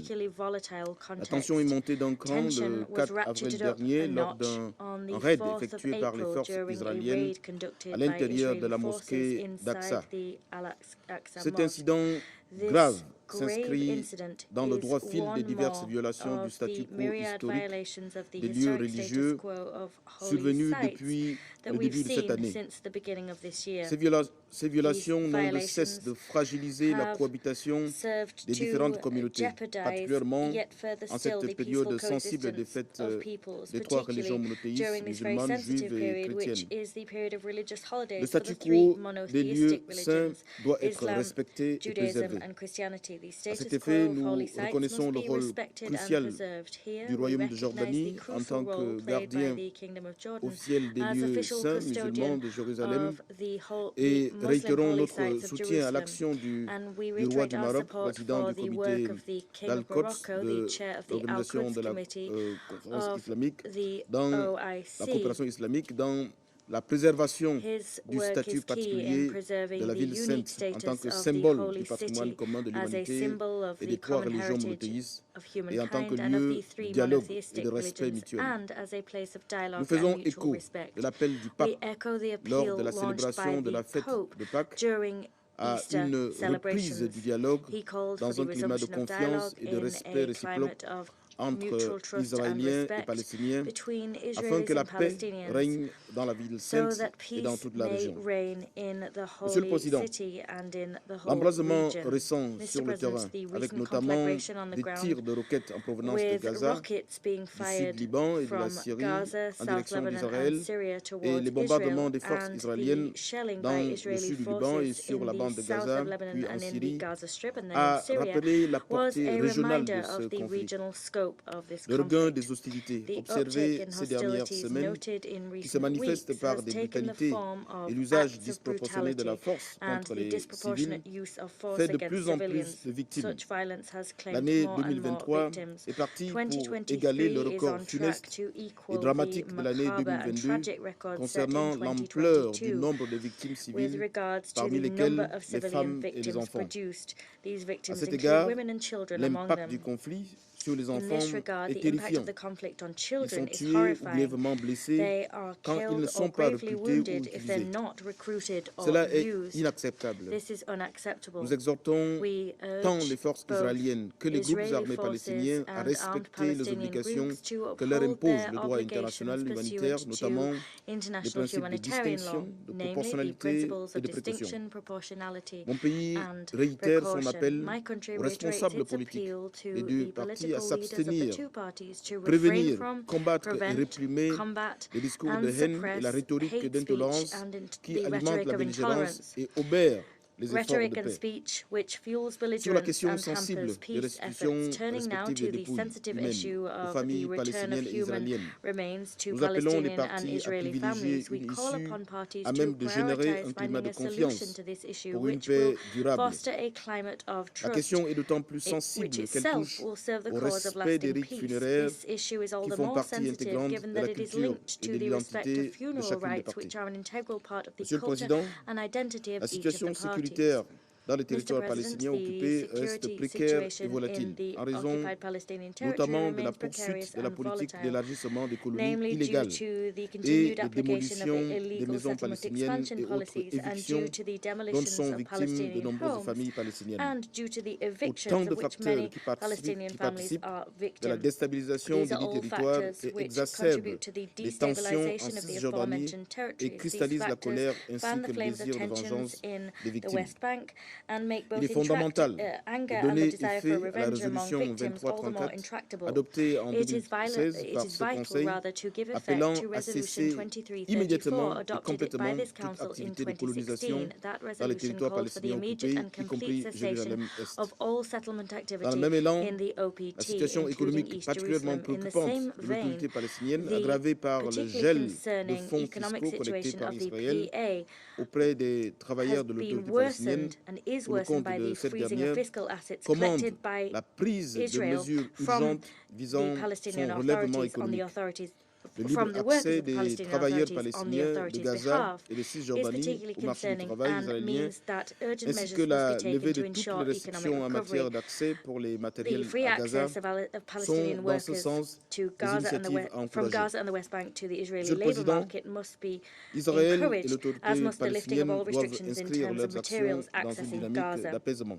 Mr. Il est President, évident Israel and the qu'une Palestinian situation Authority complexe must aux enjeux work to bring inextricables about ne calm. peut pas It is se patently résoudre clear that a par des complex initiatives situation with unilatérales inextricably des linked protagonistes, challenges cannot be mais par resolved un dialogue by constructif unilateral actions et de being bonne taken foi by entre les single parties. key figures. C'est plus Rather, que jamais constructive le moment d'activer dialogue les and canaux dialogue de la in good diplomatie faith is en vue necessary de faire between the prévaloir parties. la Now more retenue, than ever before, the la time has raison come to et le activate the respect du channels of droit du peuple diplomacy palestinien in order à to ensure that l'autodétermination, restraint and ainsi que reason le droit prevail. d'Israël à la sécurité Activating such en vue de channels should relancer also le ensure processus the de paix. respect for the Palestinian Nous people's right saluons to la tenue le self-determination 19 and mars for Israel's right to 2023 à Sharm security, el-Sheikh with a view sous to l'égide de la resuming the République peace arabe process. d'Égypte We welcome d'une the réunion holding des on the responsables 19th of politiques March et in de la 2023 sécurité in Sharm el-Sheikh under jordaniens, the israéliens, aegis palestiniens of et the Arab américains Republic of dans le Egypt, cadre of a de l'accord meeting of conclu political à and Aqaba en security Jordanie en officials from février dernier. Jordan, Israel, Le Palestine Gabon and America, réitère son pursuant to attachement à la the solution agreement à deux reached in États. Aqaba in Jordan in Cette February. solution ne Gabon peut reiterates its s'obtenir commitment to the sans un two-state engagement solution. politique This solution cannot résolu be de obtained l'ensemble des without a parties, resolute sans political la commitment from mobilisation all des parties. acteurs régionaux, It cannot be obtained ainsi que without la the ferme volonté mobilization de la of communauté regional actors internationale or without the à staunch œuvrer will plus of que the jamais international à la community to restauration strive now more than de ever la paix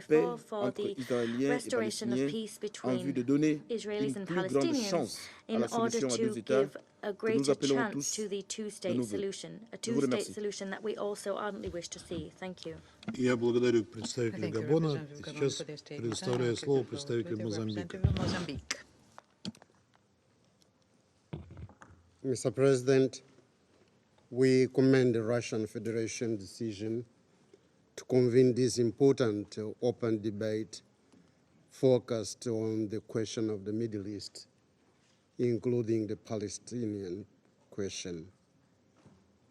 We consider this to be a matter of high priority on the agenda of the Council. We extend our deep appreciation to the Special Coordinator for the Middle East Peace Process, Mr. Tor Wensland, and for his insightful information shared in this meeting. We welcome the presence in this chamber of His Excellency Mr. Riyad Al-Malki, the Minister of Foreign Affairs and Expatriates of the State of Palestine. Mr. President, as time goes by, the simmering conflict between Israel and Palestine seems to be boiling over, descending into a dangerous and permanent state of confrontation. We are deeply concerned over the increase of tensions between Israel and Palestine that leaves little prospect for a lasting peace and good neighborliness between the two peoples. The cost of this conflict has been high and dire. The most worrying factors are the high numbers of deaths, of injured persons, imprisonment, and land occupation, which unfold on a daily basis. We highly deplore this situation. It needs to be addressed as a matter of urgency by this Council and by the international community at large. The illegal occupation and the aggression are unacceptable and must cease. This Council has the primary responsibility to protect the most vulnerable people from this protracted conflict. In this regard, we deem it important that the Security Council resolutions on the matter be fully implemented in the interest of peace and stability in the Middle East. We believe and defend the long-standing two-state solution. In this connection, we attach great importance to the resumption of negotiations and the revitalization of the peace process between the parties. The political will and a strong sense of commitment by the two parties are the most crucial and needed element. The Palestinian people have rightly been claiming for the full recognition and implementation of their right to self-determination.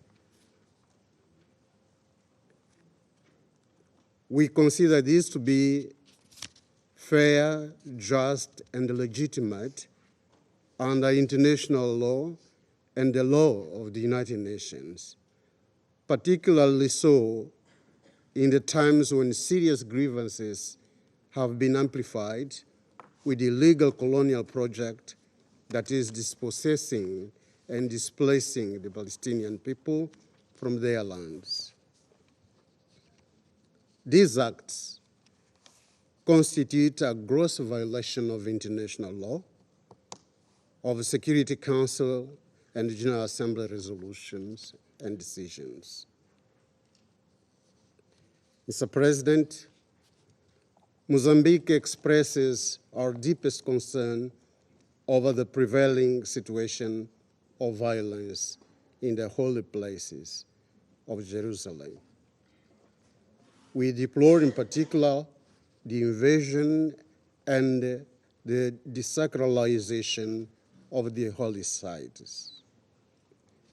We call on Israel, the occupying power, to refrain from these acts. But more importantly, Mr. President, we need to bring Israel and Palestine back to the negotiating table as soon as possible. We must support them to recommit their political will towards a lasting and long-term solution. In this regard, we encourage all the initiatives, both regional and international, with the aim to finding a negotiated settlement of the conflict. Mr. President, we strongly appeal to the international community for an increased, predictable, and sustainable support for the United Nations Relief and Works Agency for Palestinian refugees in the Near East and the World Food Programme. Mozambique reiterates its commitment in supporting the dialogue and constructive initiatives for a lasting peace and security in Israel and Palestine. Mr. President, we are aware that no two conflicts can be equated, but the experience of protracted and challenging problems we faced in the past in Southern Africa showed that the right side of history always prevails. They should serve as a token of inspiration to find a solution to the difficult and daunting problems in the Middle East, including the question of Palestine. I thank you. Я благодарю Мозамбик, и сейчас предоставляю слово представителю Бразилии. Thank you, Mr. President. Brazil thanks the Russian presidency for organizing today's open debate on the situation in the Middle East, including the Palestinian question. I also thank Special Coordinator Wensland for his briefing. I welcome the participation in this meeting of Minister Al-Malki, Minister of Foreign Affairs and Expatriates of Palestine. Mr. President, since the beginning of this year, this Council has met several times to address the situation in Israel and Palestine as a series of crises have unfolded in an increasingly complex and volatile environment. Last month, ahead of Ramadan, Passover and Easter, we appealed for calm and maximum restraint, anticipating the possibility of a repetition of scenes of violence seen during the religious holidays of the previous year. Regrettably, appalling incidents such as raids inside Al-Aqsa Haram al-Sharif deeply disturbed the period of religious celebrations, injured worshippers, and damaged buildings. Once again, heightened tensions raised the possibility of escalation of violence into direct confrontation. The stability of the entire region was put at risk. Brazil, moreover, considers it of extremely concern the launching of rockets against Israeli civilians from the Gaza Strip and Lebanese territory. Access to religious sites is an essential component of freedom of religion or belief. Respecting the historic status quo of Jerusalem's holy sites is critical, as well as maintaining the custody of the Hashemite Kingdom of Jordan. Brazil condemns the actions undertaken in violation of historic status quo of the holy sites and regret that many worshippers ended up prevented from celebrating in peace and security.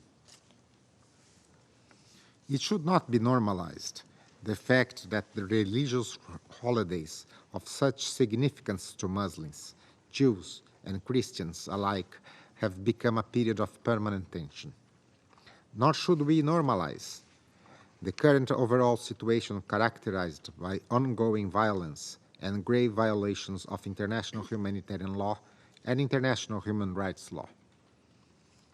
As the Special Coordinator often reiterates, and we agree, managing this conflict in perpetuity is not a viable solution.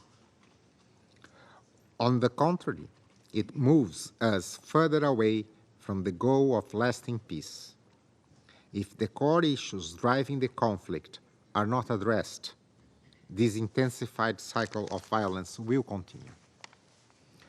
Mr. President, some elements are crucial here. Firstly, Israel must immediately cease all settlement activities in occupied Palestinian territory, including East Jerusalem.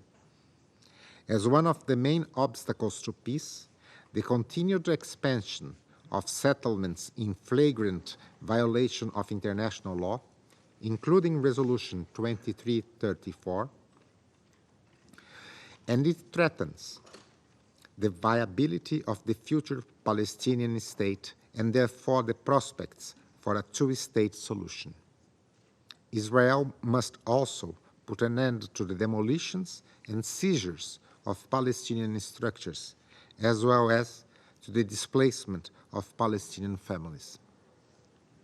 Secondly, all acts of violence against civilians must cease. Brazil condemns the settler-related violence, the disproportionate use of force by security forces, as well as the acts of terror which are never justifiable. The Israeli authorities must provide adequate protection to the Palestinian civilian population as required by international law, as well as investigate and bring to justice the perpetrators of violence. Leaders on all sides must promote calm, avoid spreading inflammatory rhetoric, and speak out against actions aimed at inciting violence. Thirdly, and as important to peace as the aforementioned measures, is improving the living conditions of the Palestinian people, restoring their hope for a better future. Economic growth may also contribute to intra-Palestinian reconciliation, which is also a crucial step towards the stabilization and resumption of a genuine dialogue. Palestinian refugees should also not be forgotten. We acknowledge the importance of increased, predictable, and sustainable support for UNRWA. For as long as it has existed, UNRWA has played a crucial role in providing relief and assistance to millions of people. The work of the agency is key to the maintenance of stability in the region. In conclusion, Brazil reaffirms its long-standing commitment to a two-state solution, with Palestine and Israel fully viable and living together in peace and security within mutually agreed and internationally recognized borders. We therefore encourage all parties to work in good faith and with renewed political will to leave this vicious cycle of violence behind. They should pursue the path of dialogue, working together in a constructive manner towards lasting, sustainable peace. And I thank you. Я благодарю Бразилию. Сейчас предоставляю слово представителю Албании. Thank you. I thank the Special Coordinator for his briefing. We are deeply troubled by the fact that as we gather here every month, we note over and over again that the situation in the Middle East remains marred by pervasive, endless violence with the unfortunate consequences that we have witnessed so many times. It is dangerous, it is unsustainable, and it leads to a dead end. As Israelis gather to commemorate Memorial Day, we reiterate our strong and unreserved condemnation of terrorist attacks in Israel. 19 people have lost their lives this year in such attacks, including 4 children and European nationals. The deliberate targeting of innocent civilians with indiscriminate rockets from Gaza, Lebanon, and Syria, or other acts like the one that was perpetrated yesterday in Jerusalem when a vehicle hit pedestrians near a busy market, are unacceptable, unjustifiable, and should be condemned by everyone. There can be no justification ever for terror acts, and we support Israel's right to self-defense through proportionate response. A continued tense situation on the ground has, unfortunately, brought a troubling high number of civilians amongst the Palestinian people, 90 since the beginning of this year, that have lost their life, including innocent women and children. We deplore the indiscriminate violence by Israeli settlers against Palestinian civilians, including destruction of homes and properties. Unlawful actions should be investigated and perpetrators brought to account. We call for full implementation of the international humanitarian law and for the protection of civilians and their properties in all circumstances. We reiterate our position that unilateral actions drive the parties further apart and undermine trust between them, already in very short supply. In this respect, we recall our principled position that settlements are illegal under international law. They should stop as they constitute an obstacle to peace and hamper the prospects for the two-state solution. We call on both sides to exercise maximum restraint and spare no efforts in finding ways for easing the situation, bearing in mind that the proliferation of violence will do no good to anyone. Inflammatory rhetoric, incitement to violence, and hate speech are unacceptable as they only breed violence, which will only continue to harm civilians. These warring developments reinforce the call for both parties, Israelis and Palestinians, to abide by and implement in good faith the commitments made in Aqaba and Sharm el-Sheikh. Every step towards confidence-building measures is an opportunity for them to open up the perspective of the currently blurred political horizon. Colleagues, the heightened tensions and violence in and around the holy sites are a cause for concern which reveal and underscore the complexities of the situation. The places of worship should be for safe, peaceful, and dignified religious rituals. Political and religious leaders and political and religious community leaders of all sides must reject incitement and provocations. We are nonetheless pleased to note that a record number of 1.5 million Muslim worshippers visit the Al-Aqsa Mosque throughout the holy month of Ramadan to exercise their rights. Peaceful coexistence between Muslims, Jews, and Christians, respect for religious diversity and tolerance towards different faiths and beliefs are fundamental values to be dearly preserved. They are at the heart of efforts to promote understanding and social cohesion and the best antidote against violence and conflict anywhere, even more so in the Middle East. This confirms the crucial importance of the preservation of the historic status quo of the holy places, and we praise the special role of the custodianship of the Hashemite Kingdom of Jordan. Let me express once more Albania's full support for the urgent need to restore a political horizon towards a just and negotiated two-state solution within the 1967 borders, unless otherwise agreed by the parties. We see no alternative to the comprehensive peace between Israelis and Palestinians. It means a safe and secure Israel and a viable, independent, and democratic Palestine. There has never been, and we do not believe there will ever be, an alternative to reconciliation through constructive dialogue and mutual understanding. A solution with two states for two people with mutual recognition and Jerusalem as a shared capital will ensure both sides, the Israelis and Palestinians, to live as neighbors in safety and security and enjoying freedom, dignity, and justice. And I thank you. Я благодарю Албанию и сейчас предоставляю слово представителю Китая.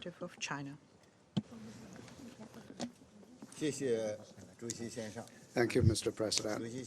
Mr. President, I'm honored to participate in this meeting as representative of Mr. Qin Gang, State Councilor and Foreign Minister of China. I would like to begin by thanking Foreign Minister Lavrov for presiding over this meeting. I also thank Special Coordinator Wennesland for his briefing. I also welcome the presence of Foreign Minister of the State of Palestine, His Excellency al-Maliki.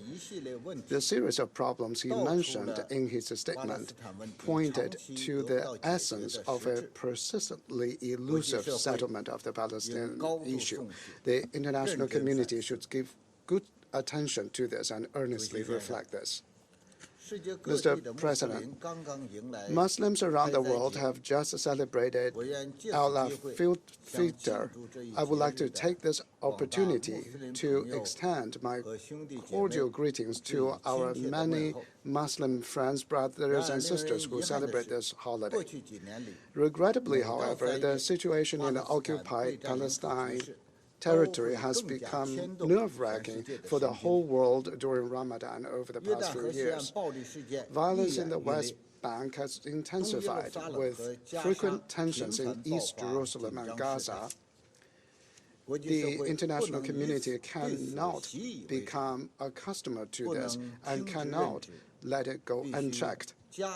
Instead, more must be invested in promoting a comprehensive, just, and lasting settlement of the Palestinian question with the greatest sense of urgency. First, we must oppose violence and incitement and seek common security. Over the past month, Israeli forces and police have many times raided the Al-Aqsa Mosque, beating and removing Muslims, shattering the peace and tranquility of Ramadan and triggering new tensions. China condemns all acts of violence against civilians and calls on all parties to exercise calm and restraint and put an end to all extremist and provocative statements and actions. Palestine and Israel are neighbors that cannot be moved away from each other. The security of one party cannot be based on the insecurity of the other. In order to fundamentally break the cycle of violence and establish lasting peace, equal attention must be given to the legitimate security concerns of both sides, who must be encouraged to achieve common security through dialogue and negotiation. Second, we must stop unilateral actions to change the status quo and earnestly uphold the international rule of law. Settlement activity in occupied territory is illegal. Since the beginning of the year, Israel has continued to pursue unilateral actions on approving returns, building new settlements, and legalizing settlements, encroaching on Palestinian land and resources, squeezing the living space of the Palestinian people, and making a territorially contiguous, independent and sovereign state of Palestine even more elusive. We urge Israel to comply with the demands of UN Security Council Resolution 2334 and effectively cease all settlement activities. It also needs to be pointed out that unilateral measures to change the status quo of Jerusalem are null and void. China calls for earnest respect for the historic status quo at the holy sites of Jerusalem and for Jordan's custodianship over them. Third, people's livelihood must be guaranteed and Palestinian economic development must be promoted. The prolonged occupation and frequent instability have severely constrained the viability of the Palestinian economy and led to the worsening situation for Palestinians. Israel should seize and lift unreasonable restrictions on the movement of people and goods, as well as on land use in the occupied territory, create conditions for the development of Palestinian communities in the West Bank, and lift the blockade of Gaza Strip as soon as possible. The international community should also provide assistance to Palestine through multiple channels to help Palestine alleviate its financial crisis and ensure its provision of public services. China will continue to do what we can to provide humanitarian and development assistance to Palestine and increase its support for the work of UNRWA. Fourth, we must adhere to the two-state solution and promote the resumption of peace talks. Facts have repeatedly shown that piecemeal crisis management is hard to be sustainable, and it is even less of a substitute for a comprehensive and just solution. Saudi Arabia and Iran recently resumed diplomatic relations through dialogue, setting an example for diffusing differences through dialogue. On other Middle East issues, positive developments of dialogue and reconciliation are also in the making. It's never too late to do the right thing. State Councilor and Foreign Minister Qin Gang recently had separate phone calls with the Palestinian and Israeli foreign ministers, respectively. He conveyed that China encourages Israel and Palestine to show political courage and take steps towards resuming peace talks on the basis of the two-state solution. China is willing to facilitate such endeavors. We expect the international community to increase coordination, take substantive steps, and make unremitting efforts to promote the resumption of the Palestinian-Israeli talks and implement the two-state solutions. I thank you, Mr. President. Я благодарю представителя Китая. Сейчас я предоставлю слово тем делегациям, членам ООН, которые заявили желание выступить на сегодняшних открытых дебатах. И первым с удовольствием передаю слово нашему бывшему коллеге, а ныне первому заместителю министра иностранных дел Казахстана Карат Умаров. Thank you, Mr. President. Glad to be back here. We commend the Russian presidency for hosting this debate on Middle East. We also recognize today the important contribution of Special Coordinator for the Middle East peace process, Mr. Venesland, and thank him for his tireless efforts. We echo the warnings of the international community that the current cycle of conflicts in the Middle East, especially the Palestinian-Israeli conflict, is a cause for serious concern. The conflict has the potential to further escalation, leading to destabilization of the entire region and beyond. It requires our urgent and immediate attention. Kazakhstan joins the common concern on continued settlements expansion across the occupied Palestinian territory. Kazakhstan calls on all interested parties to refrain from any actions that could undermine the advancement of the two-state solution. We appeal to all political community and religious leaders to spare no efforts to end the intensifying hostilities. In view of the above, Kazakhstan suggests the return to the dialogue between all sides of conflict, accompanied by new measures for building trust and improving the humanitarian situation in Gaza. This is essential because Gaza remains an integral part of the two-state solution in keeping with relevant UN resolutions. Taking into account that both Israel and Palestine are members of the Conference on Interaction and Confidence-Building Measures in Asia, we call on them to use multilateral cooperation mechanisms of this organization to bring closer the positions of these countries. Kazakhstan reiterates the most urgent need of supporting UNRWA in its critical role in mitigating the deteriorating situation in Gaza and promoting long-term development of the area. The current situation, as we witness today, is deepening poverty, unemployment, and chronic economic regression, which will fuel further the conflict.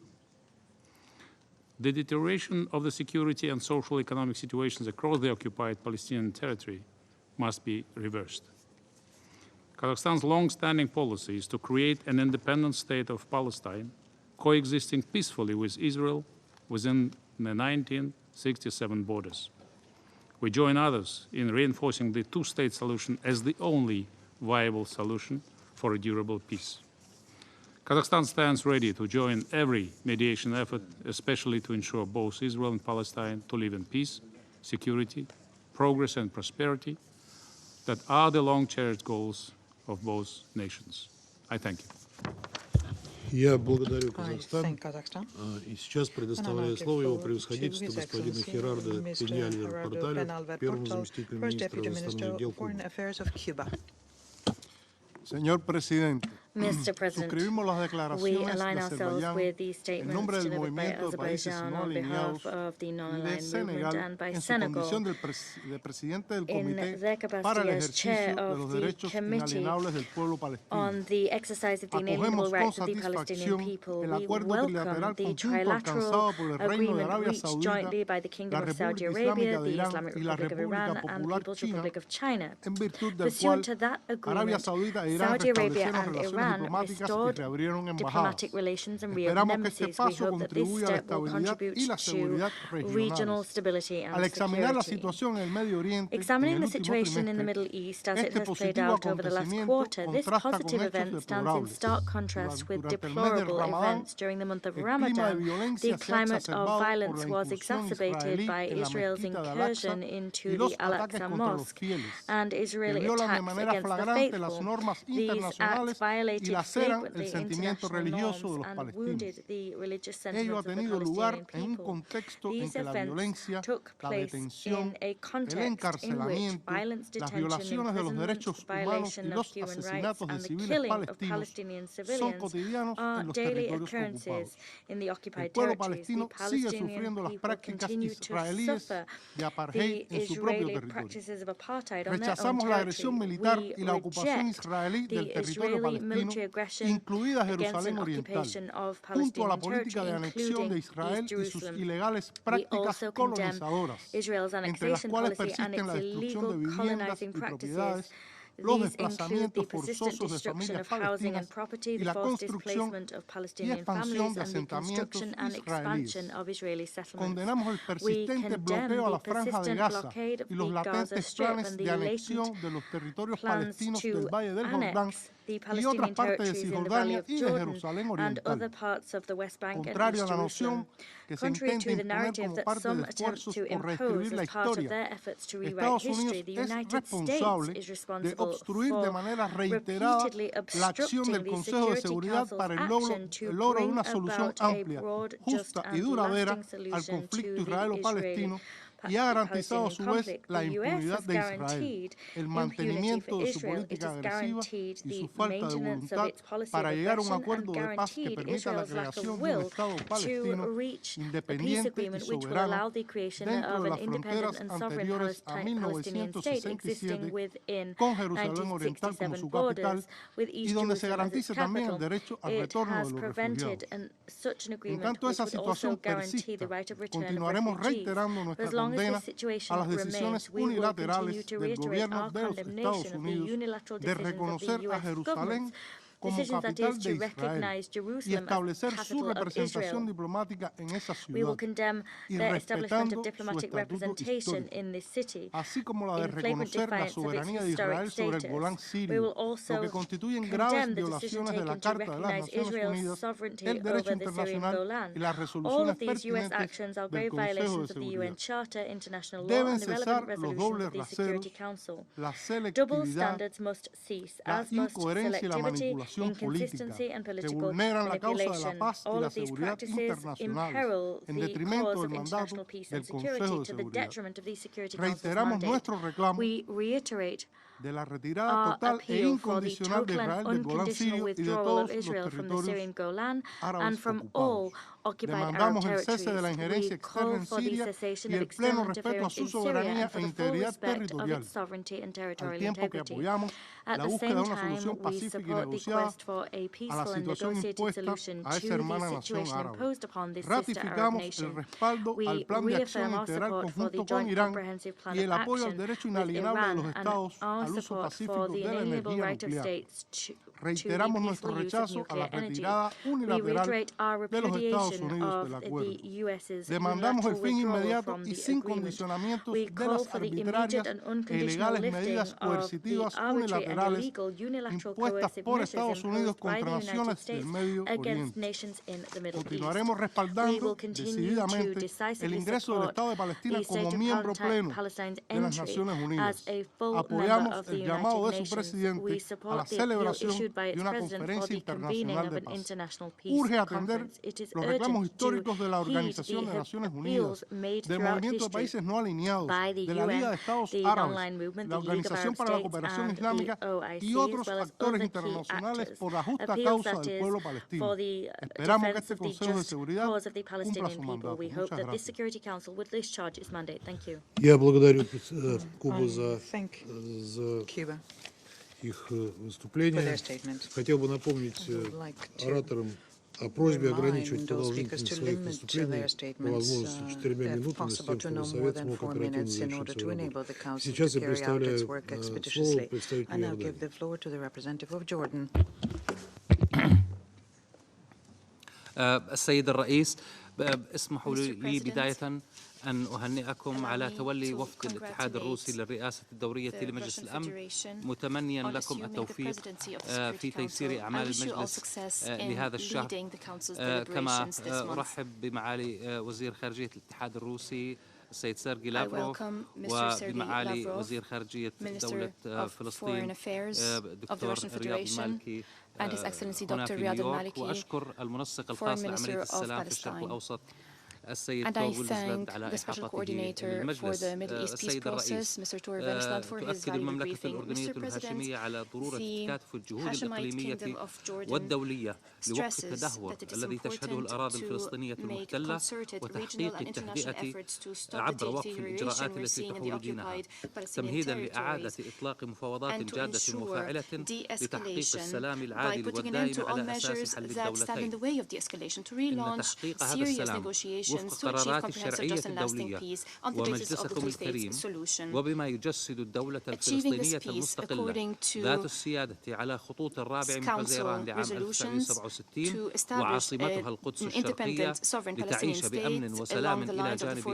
إسرائيل July يمثل أساسا 1967 with East لتحقيق Jerusalem as its الأمن capital, والاستقرار living في side by side المنطقة. in peace and security with Israel ويتطلب is the حماية basis حق for peace and كل security شعوب in the المنطقة region, بالسلام والأمن والاستقرار، protecting وقف the كل right of all الإجراءات peoples of of the region to peace, security, and stability requires putting an end to all unilateral Israeli measures that undermine the two-state solution, most notably the settlement activities, confiscation of land, and evicting Palestinians from their homes. Mr. President, it is also important to respect the legal and historic status quo of the Muslim and Christian holy sites in Jerusalem. All practices that undermine the status quo must stop.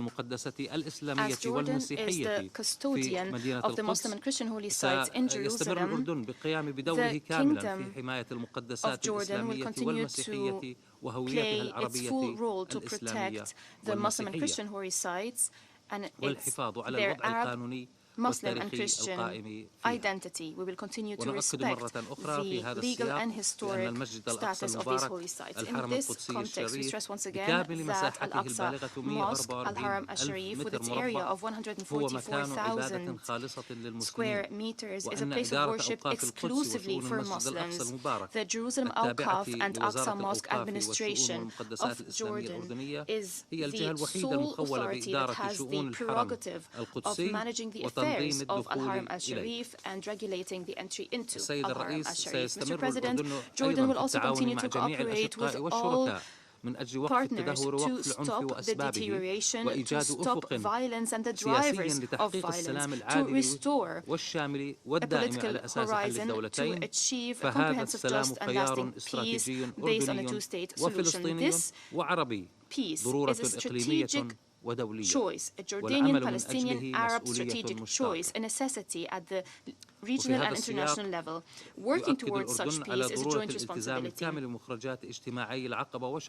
Jordan stresses the importance of implementing all outcomes of the Al-Aqaba and Sharm el-Sheikh meetings. These meetings led to a number of commitments, most notably respecting the signed agreements and stopping all unilateral measures, stopping violence, and respecting the historic status in the city of Jerusalem. I thank you, Mr. President. Я благодарю представителя Иордании за сделанное заявление. И сейчас я предоставляю слово представителю Египта.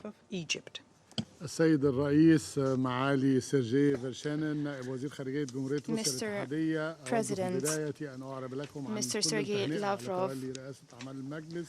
Foreign Minister of the Russian Federation, I would like to congratulate you on assuming the presidency of the Council this month. We highly value the holding of this meeting at ministerial level, which is consistent with the long-standing position of Russia in support of Palestinian rights. I would also like to welcome His Excellency Khalifa Shaheen Al-Marar, Ministry of State at the Ministry of Foreign Affairs and Cooperation of the Beverly UAE, and we welcome also His Excellency Foreign Minister Riyad Al-Maliki, Foreign Minister of Palestine. I would like to thank Mr. Tor Wennesland for his briefing. Egypt allied itself with statements by the Arab Group, the OIC, and the NAM.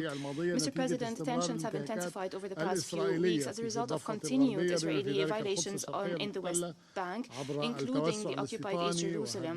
As a result of settlement expansion, the confiscation of land, the demolition of Palestinian structures, the storming of Palestinian cities, and continued killings by occupation forces and settlers of unarmed civilians, including children. Since the beginning of the year, the number of Palestinian martyrs has amounted to 98. These are practices that the Egyptian Ministry of Foreign Affairs have been condemning in several statements recently. As the situation remains tense, Mr. President, Egypt, in cooperation and coordination with the United States of America and the Hashemite Kingdom of Jordan, sought to hold the two meetings in Sharm el-Sheikh and Al-Aqaba in February and March with the participation of Palestine and Israel to contain the situation and to work on de-escalation, to ensure self-restraint, to stop the bloodshed. During these meetings, a set of recommendations have been agreed on, most notably stopping unilateral measures, especially when it comes to settlements, and the respect of the status quo and the custodianship of the Hashemite Kingdom of Jordan. Despite the agreements reached in Al-Aqaba and Sharm el-Sheikh, calm on the ground has not been restored as the agreements have not been implemented. Over the past few weeks, the holy sites in the occupied city of Jerusalem have continued to be subjected to Israeli violations at a time where religious holidays of the three Abrahamic religions overlapped. Radical Jewish groups have stormed Al-Haram al-Sharif, protected by occupation forces. Occupation forces have attacked worshippers and have imposed restrictions on the freedom of movement on Muslims and Christians, restrictions that prevented them from accessing places of worship, in flagrant violation of international law, UN resolutions, and the Jordanian custodianship. Mr. President, the current situation confirms what Egypt has repeatedly raised the alarm about, that the continued violations portends a vicious circle of violence, and innocent civilians will pay the price. To avoid a persistence of the current situation and to maintain the prospects of the two-state solution and peace, Egypt calls for taking the three following steps. First, the implementation of what has been agreed upon in both meetings in Al-Aqaba and Sharm el-Sheikh, especially when it comes to stopping any unilateral measures related to settlement expansion, stopping violence against civilians, whether by settlers or Israeli occupation forces, stopping the confiscation and demolition of Palestinian structures, stopping arrests and the storming of Palestinian cities. Second, respecting the historic and legal status quo of Islamic and Christian holy sites in East Jerusalem, and also respecting the custodianship of Jordan over the holy sites. Third, providing the necessary international protection to the Palestinian people and ensuring accountability for the different violations. Mr. President, implementing the aforementioned steps will undoubtedly contribute to the escalation in the short term, will contribute to breaking the cycle of violence, especially if it is coupled with lifting the blockade on the Gaza Strip and providing support to UNRWA. In the medium term, there's an urgent need to address the root causes of the conflict. It's not enough to manage the conflict. We must reinvigorate the peace negotiations between both sides by reviving the role of the quartet, resuming its meetings as soon as possible according to the agreed-upon international terms of reference. In conclusion, Egypt stresses its support to the legitimate rights of the Palestinian people, notably its right to self-determination and establish a Palestinian state along the lines of the 4th of June 1967 with East Jerusalem as its capital according to the agreed-upon terms of reference, international law, and the Arab Peace Initiative. I thank you, Mr. President. Я благодарю представителя Египта за сделанное заявление. И сейчас предоставляю слово представителю Ливана.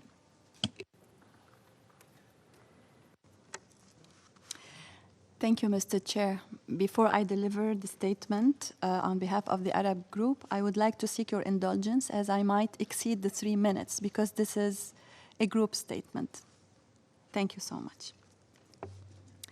سيد الرئيس Mr. President, أود بداية أن أهنئكم على تولي رئاسة مجلس الأمن هذا الشهر وأن أعرب عن التقدير للإحاطة التي أدلى بها المنسق الخاص للأمم المتحدة لعملية السلام في الشرق الأوسط وألقي هذا البيان نيابة عن الدول الأعضاء بالمجموعة العربية في نيويورك. سيد الرئيس، تكررت دعوات أعضاء المجلس في الشهر المنصرم إلى التهدئة في الأرض الفلسطينية المحتلة بشكل عام وفي القدس بشكل خاص، وذلك مع تزامن أعياد الأديان السماوية الثلاث. غير أن السلطة القائمة بالاحتلال تجاهلت هذه النداءات ومارست أسوأ أنواع العنف بحق الفلسطينيين مسيحيين ومسلمين، كما حدت من حقهم بممارسة شعائرهم الدينية بمناسبة عيد الفصح وشهر رمضان المجيد، تحديداً في كنيسة القيامة والمسجد الأقصى. تدين المجموعة العربية بأشد العبارات العنف الممارس من قوات الاحتلال الإسرائيلية بحق المصلين خلال هذا الشهر، والذي يعد استكمالا لحلقة العنف الدموي الممارس بصورة منهجية ضد الفلسطينيين سيما منذ بدء هذا العام والعام المنصرم. وكذلك تدين المجموعة اقتحام المسجد الأقصى والاعتداء على المصلين وعزلهم واعتقال المئات منهم.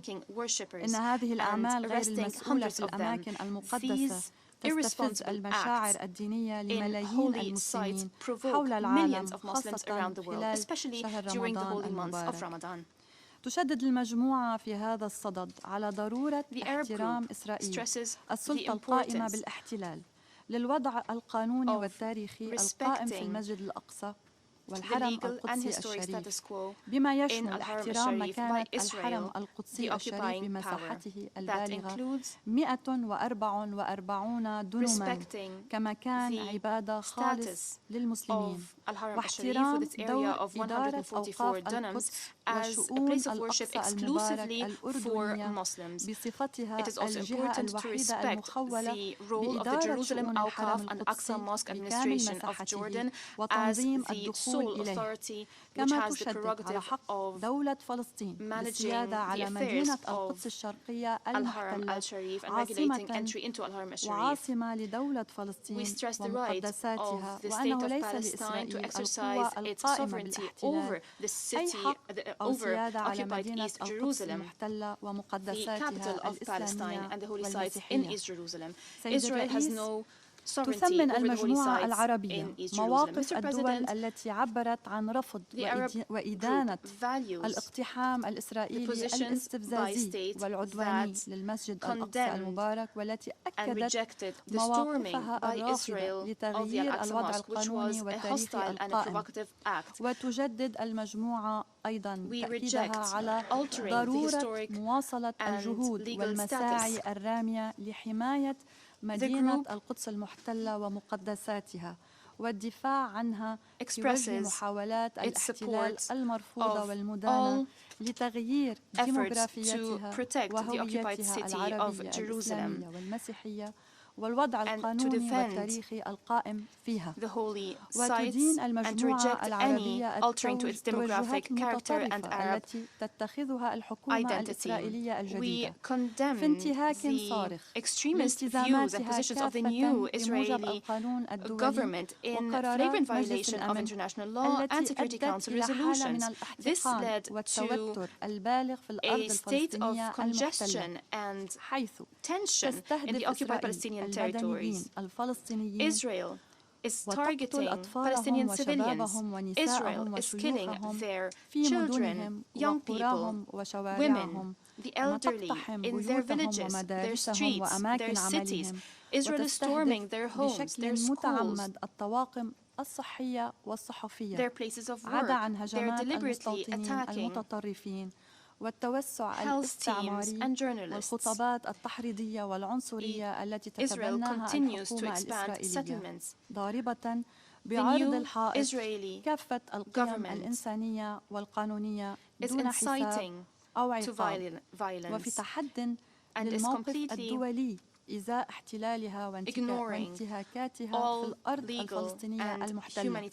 وبذلك فإن المجموعة العربية تطالب مجلس الأمن بتحمل مسؤولياته وتنفيذ قراراته لوقف جميع الخطوات الأحادية غير الشرعية الاستفزازية التصعيدية والانتهاكات التي تواصل إسرائيل ارتكابها بلا هوادة من أجل بناء وتوسيع مستوطناتها غير الشرعية وقتلها للأبرياء واجتياحها المتكرر للمدن والقرى الفلسطينية ومصادرة الأراضي والممتلكات وهدم المنازل والمباني الفلسطينية وتشريد السكان الأصليين بما في ذلك في مدينة القدس الشريف وما صاحبها من انتهاك صارخ لحرمه بحرم المسجد الأقصى الحرم القدسي الشريف من قبل جيش الاحتلال الإسرائيلي والمجموعات الاستيطانية المتطرفة. في ظل تواصل هذا العدوان تطالب المجموعة العربية بتوفير حماية دولية عاجلة للشعب الفلسطيني وفقا لمقترحات الأمين العام للأمم المتحدة التي رحبت بها الجمعية العامة خاصة في ظل تصاعد العدوان الإسرائيلي ضد الشعب الفلسطيني. كما تدين المجموعة العربية سياسة الاعتقال التعسفي الإسرائيلي والحرمان من العلاج والإهمال الطبي المتعمد القاتل للأسرى، وتعبر عن دعمها لنضال الأسرى لتحقيق حريتهم وضرورة ضمان التزام We express our support to the struggle of the prisoners to get released. It is important to ensure the implementation of humanitarian international law and international human rights law. Pressure must be exercised on Israel to release all detainees, to release the bodies of the martyrs. Israel must stop its policy of house arrests and other والدول الأعضاء في مجلس الأمن بإدانة جميع أعمال العنف الممارسة من قبل سلطة الاحتلال الإسرائيلي والمجموعات الاستيطانية المتطرفة ضد المدنيين الفلسطينيين والمساءلة عن جميع هذه الممارسات التي تستهدفهم. سيد الرئيس، لن يتحقق السلام العادل والشامل والأمن والاستقرار في منطقة الشرق الأوسط إلا بعد أن ينال الشعب الفلسطيني حقوقه المشروعة وغير القابلة للتصرف بما في ذلك حقه في تقرير المصير وانتهاء الاحتلال الإسرائيلي الاستعماري غير القانوني واستقلال دولة فلسطين كاملة السيادة على الأرض الفلسطينية المحتلة عام 1967 وعاصمتها القدس. لذا نطالب دول العالم بالتضامن مع نضال الشعب الفلسطيني والانتصار لقضيته العادلة والاعتراف بدولة فلسطين ومنحها حقها بالعضوية الكاملة في الأمم المتحدة. وهنا نرحب بقرار الجمعية العامة للأمم المتحدة رقم 247 على 77 والقاضي بطلب رأي استشاري من محكمة العدل الدولية حول ماهية وجود الاحتلال الاستعماري الإسرائيلي على أرض دولة فلسطين والآثار المترتبة على هذا الوجود نظراً لانتهاكه لميثاق الأمم المتحدة والقانون الدولي. ونحث الدول الأعضاء وجميع الدول المتمسكة بقيم العدالة ومبادئ القانون الدولي على مساندة دولة فلسطين في مسعاها هذا من خلال تقديم مرافعات قانونية خطية للمحكمة لغاية تاريخ 25 يوليو 2023 ومرافعات أخرى شفوية وفق إعلان المحكمة كما نحث المحكمة الجنائية الدولية على إنجاز التحقيق الجنائي ومساءلة ومحاسبة مرتكبي جرائم الحرب والجرائم ضد الإنسانية التي ارتكبتها وترتكبها إسرائيل بحق الشعب الفلسطيني الأعزل. وتثمن المجموعة العربية الدور الأردني في رعاية وحماية وصيانة المقدسات الإسلامية والمسيحية في القدس في إطار الوصاية الهاشمية لجلالة الملك عبد الله الثاني ابن الحسين ملك المملكة الأردنية الهاشمية. وتثمن دور لجنة القدس برئاسة جلالة الملك محمد السادس ملك المملكة المغربية. وتثمن الجهود التي تبذلها وكالة بيت مال القدس التابعة لها وكذلك توجه التقدير للجهود التي تبذلها الجمهورية الجزائرية الديمقراطية الشعبية برئاسة فخامة الرئيس عبد المجيد تبون دعما للقضية الفلسطينية من خلال المواقف السياسية التاريخية والدعم المالي المستمر لموازنة دولة فلسطين وتوجيه التقدير أيضا للمملكة العربية السعودية بقيادة خادم الحرمين الشريفين الملك سلمان بن عبد العزيز لما تقدمه من دعم للأوقاف الإسلامية بمدينة القدس وتوجيه التقدير لجمهورية مصر العربية بقيادة فخامة الرئيس عبد الفتاح السيسي بدورها التاريخي في دعم القضية الفلسطينية وكذلك التقدير لكل الجهود العربية الهادفة للحفاظ على مدينة القدس عاصمة دولة فلسطين وهويتها العربية الإسلامية والمسيحية ومقدساتها وتراثها الثقافي والإنساني ودعم مؤسساتها في مواجهة سياسات الاستيطان والتهويد capital of the state of Palestine and maintaining its Arab, Islamic and Christian والتقدير للدول المحتضنة للاجئين الفلسطينيين ومنهم لبنان. countries hosting Palestinian refugees, including Lebanon. In conclusion, Mr. President, the Arab group stresses that the Palestinian cause is the central Arab question. It has been on the agenda of the Council since 1948.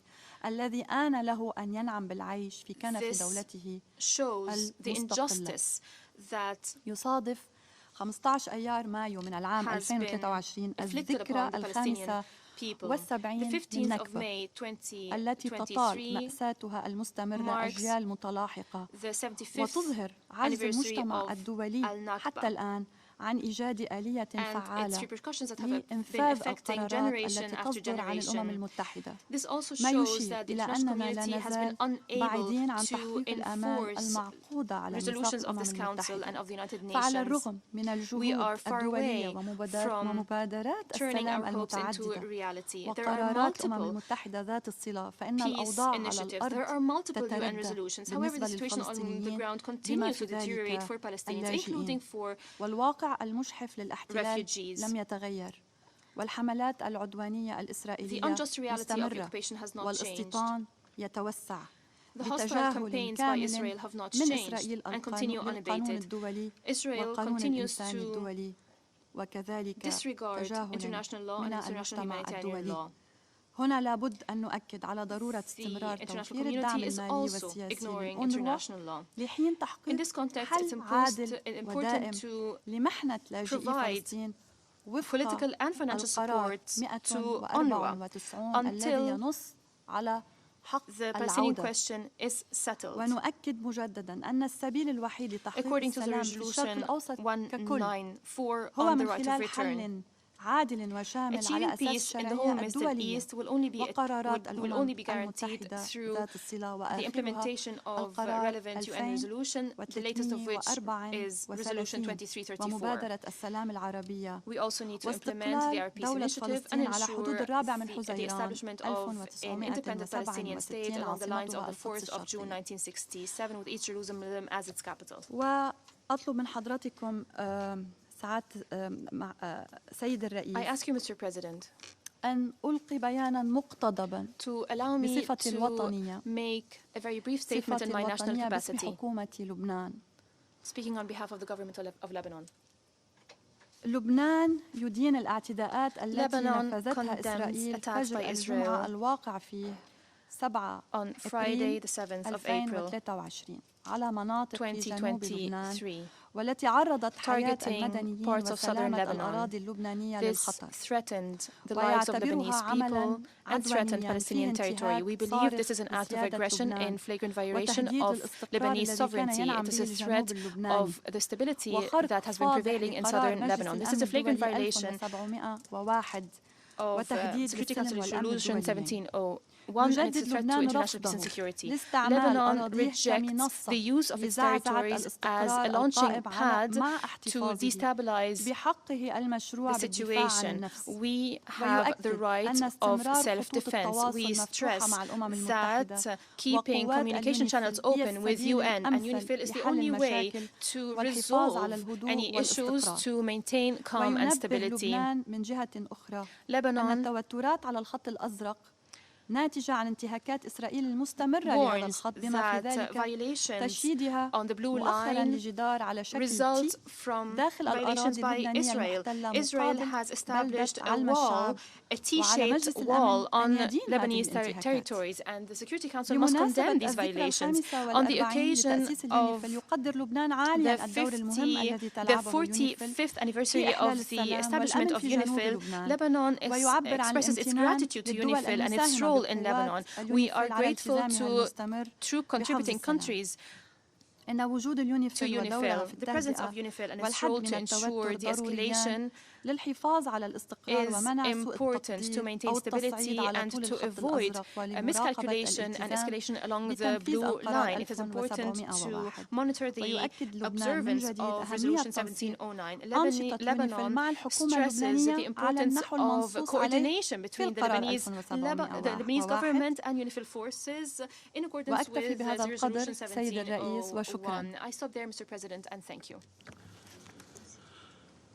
Спасибо. Я благодарю представителя Ливана за сделанное заявление. Еще раз напоминаю о просьбе председательства ограничивать продолжительность своих выступлений 4 минутами, чтобы мы могли оперативно завершить свою работу при уважительном отношении и выслушивании всех тех, кто хотел бы внести свой вклад в сегодняшнее обсуждение. Сейчас я предоставляю слово представителю Филиппин. Thank you, Mr. President. I would like to thank His Excellency Serguéi Lavrov, the Minister of Foreign Affairs of the Russian Federation, for convening today's Security Council open debate on the Middle East, including the question of Palestine. I would also like to thank Mr. Tor Wennesland, UN Special Coordinator for the Middle East Peace Process, for his briefing. We follow with serious concern the recent developments surrounding Israel and Palestine, including the growing tensions on the ground. We join the international community in urging all the parties concerned to exercise maximum restraint and refrain from violence and provocative actions in order to avoid further escalation of the situation and end this vicious circle of violence. We support all efforts to prevent all forms of violence, terrorism, and violent extremism. The Philippines recognizes the resolution of the Israeli-Palestinian conflict as the key to the region's peace and stability. The conflict can never be resolved by violence, but through meaningful dialogues and negotiations in accordance with international law.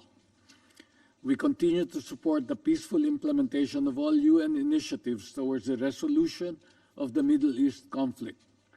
We support all efforts to revive the Middle East peace process articulated in the Quartet's roadmap to peace, including affirmative steps to be taken immediately to reverse negative trends on the ground that are imperiling the two-state solution in accordance with Resolution 2334 of 2016.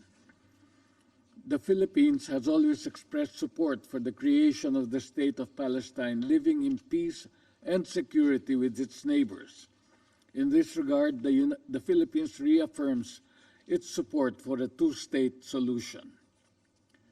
We commend the efforts of the United Nations Relief and Works Agency for Palestine refugees in the Near East, under extraordinary circumstances, to immediately respond to the humanitarian needs of affected populations, both refugees and non-refugees, including the tens of thousands of people who have sought safety in agency schools in Gaza, including designated emergency shelters, which are equipped to host internally displaced persons during times of conflict. We should continue to support UNRWA's work to protect the delivery of vital services to millions of Palestinian refugees. The Philippines enjoins the parties to bring a more intense focus on building trust and confidence. We also ask them to refrain from actions that could further incite violence. We encourage the parties to clearly demonstrate their resolve to pursue a just and lasting peace upon which the world, and not only their peoples, would undoubtedly benefit. We call on all stakeholders, including the Middle East Quartet, to help negotiate the best possible diplomatic outcome. As the Secretary General emphasized, it is critical to de-escalate the situation and move towards re-establishing a political horizon. The statements from the European member states, the PRST, statements made by the President of the Security Council, and the joint communique communique from Aqaba are welcome calls for calm. If implemented, the steps outlined in Aqaba could be an important start to reversing negative trends on the ground. We also welcome the recent establishment of diplomatic relations between Israel and a number of Arab countries with a view to enhancing the prospects to reach a comprehensive settlement in the Middle East peace process. Finally, the Philippines reiterates the importance of supporting steps that would expand the space for meaningful dialogues and negotiations, building trust and mutual understanding and cooperation for peace. Thank you, Mr. President. Благодарю представителя Филиппин за сделанное заявление. И сейчас предоставляю слово представителю Турции. Mr. President, I would first like to congratulate you on your assumption of the presidency of the UN Security Council. I thank you for convening this open debate and also thank Special Coordinator Venezuela for his briefing. As we meet to discuss the situation in the Middle East, the conflict between Israel and Palestine is going through one of its most difficult episodes in history. Violations against historic status quo of the holy sites, desecration of sanctity of Haram el-Sharif, and brutal stormings at Al-Aqsa compound have led to a dangerous escalation of the situation and created a spiral of violence. Turkey denounced in the strongest terms the raiding of Al-Aqsa Mosque by Israeli security forces and detention of many Palestinian civilians. These attacks against the worshippers in Al-Aqsa Mosque during the holy month of Ramadan are unacceptable. We engaged in intensive talks before and during the month of Ramadan, particularly with our Israeli counterparts at every level. We warned about the dangers of such an escalation. We would have hoped that our warnings were heeded from the very beginning. The situation in other parts of the occupied Palestinian territory is no less alarming. Illegal settlements, demolitions, and evacuations continue unabated. Settler violence has reached unprecedented levels. As a result, many Palestinians have been killed since the beginning of this year. We deeply share the concerns of the international community regarding this dangerous trend on the ground, which could result in catastrophic consequences if left unchecked. Mr. President, Turkey has repeatedly underlined the necessity of addressing the root causes of the Israeli-Palestinian conflict and to bring an end to the plight of the Palestinian people. The reasons that perpetuate the failure to find a just, lasting, and comprehensive solution to the Palestinian question runs counter to the founding principles of this organization. Ending the occupation is a prerequisite and key for a lasting and sustainable solution to the conflict. We cannot achieve a lasting peace in the Middle East without an independent sovereign state of Palestine on the basis of 1967 borders with East Jerusalem as its capital. To achieve this goal, there is an urgent need to return to the political path and accelerate efforts toward revitalization of the peace process. Financial, administrative, and security capacity of the Palestinian state should also be substantially supported. We cannot expect the overall situation to get better unless the living and security conditions in the occupied Palestinian territory are improved. Mr. President, the powerful earthquakes of February 6 that struck Turkey and Syria also affected Lebanon and had a negative impact on the difficult living conditions of the Palestinian refugees in Syria and Lebanon. UNRWA has proven once again its vital role in providing emergency assistance in times of crisis. Despite financial constraints, the agency has quickly mobilized to meet humanitarian and early recovery needs of the Palestinian refugees. We call on all countries to support the crucial work of UNRWA. The agency's long-term financial stability must be established so that its lifeline services for millions of Palestinian refugees can continue. Mr. President, we remain hopeful that one day Israelis and Palestinians can live side by side in peace and security. Turkey will continue to support all efforts towards finding a comprehensive and lasting solution to the Israeli-Palestinian conflict based on two-states vision. Turkey's unwavering support to the Palestinian people in achieving their inalienable rights, including the right to live in their own sovereign and independent state, will continue. Thank you. Я благодарю представителя Турции за сделанное заявление и сейчас предоставляю слово представителю Алжира. سيد الرئيس، بداية أود التقدم بأحد التهاني لوفد الاتحاد الروسي على ترأسه لمجلس الأمن خلال شهر أبريل الجاري وإدارته المحكمة لأشغاله متمنيا له المزيد من التوفيق فيما تبقى منه.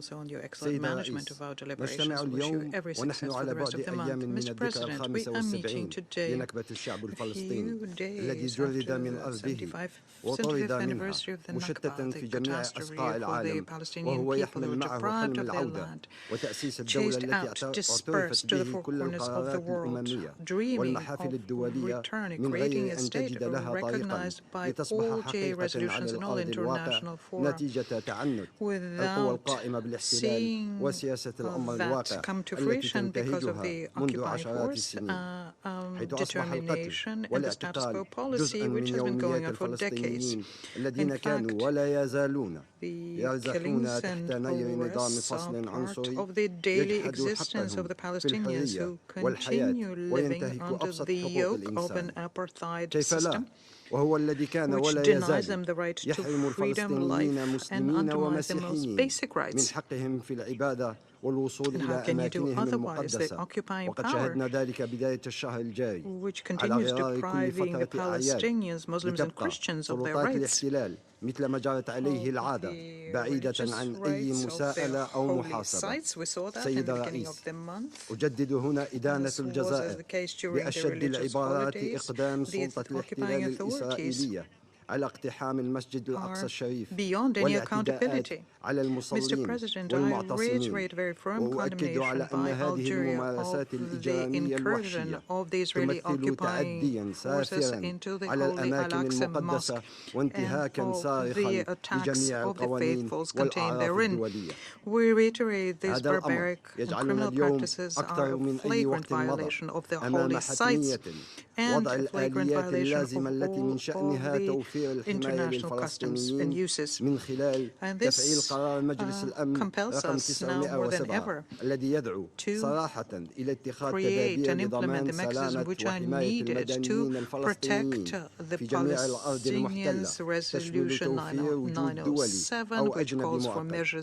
كما نؤكد على ضرورة تفعيل جميع الآليات متعددة الأطراف الدولية والجهوية التي تهدف إلى خدمة الفلسطينيين وتوفير الدعم والحماية لهم، والتي مع الأسف تبقى رهينة حسابات ضيقة ومزايدات سياسية لرؤساء البعض منها على غرار تلك التابعة لمنظمة التعاون الإسلامي، ويبقى الفلسطينيين هم الخاسر الأوحد والمتضرر الأكبر من هذه الأوضاع.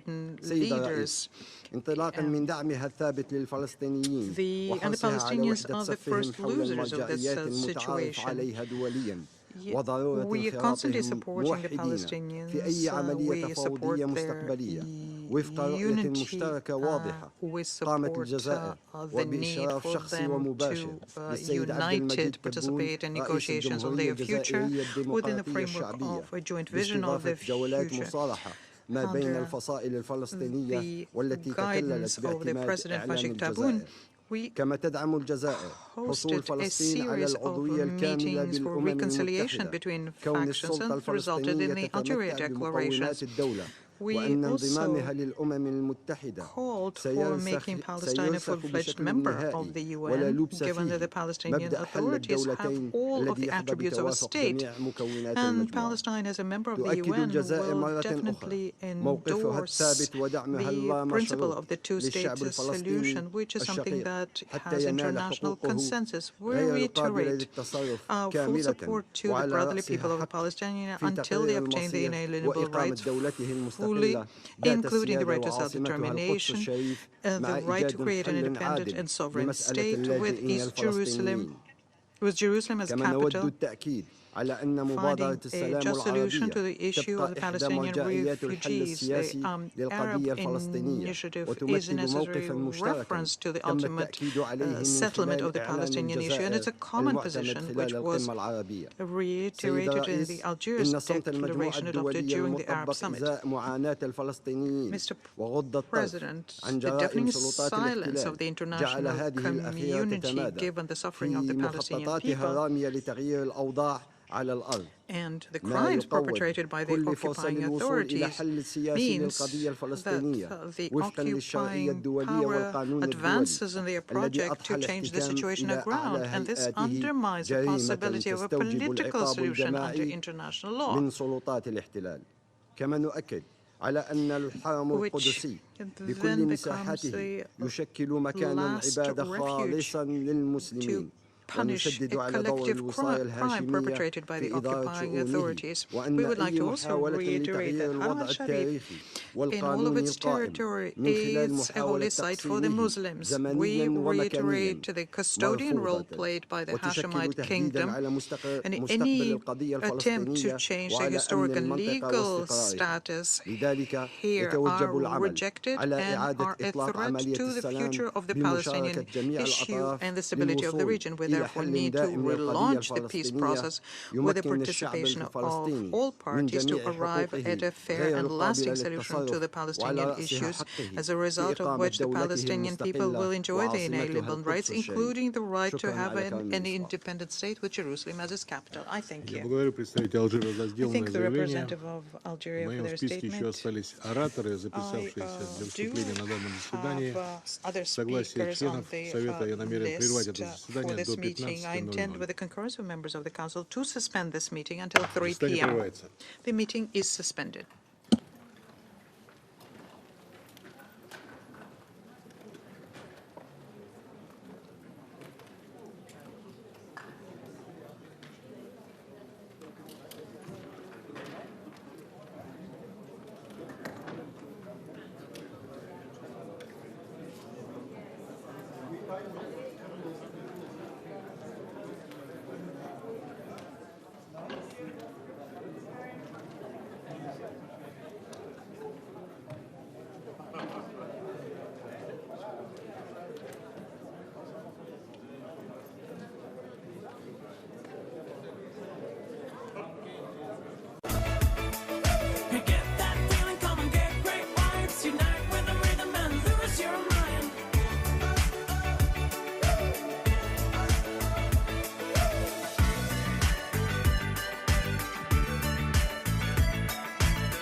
Shake it off, here we go. Summer fun for my weekend heroes.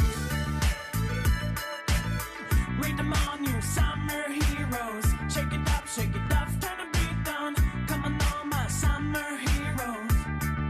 The beat is on tonight. You can fly. We got your favorite song. All right. You get that feeling, come and get great vibes. Unite with the rhythm and lose your mind.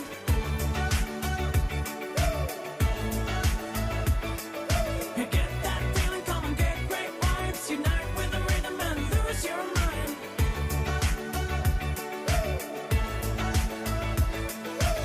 Today's fools, tomorrow's heroes. You got a heart of a superhero. Today's fools, tomorrow's heroes. You got a heart of a superhero. You got a heart of a superhero.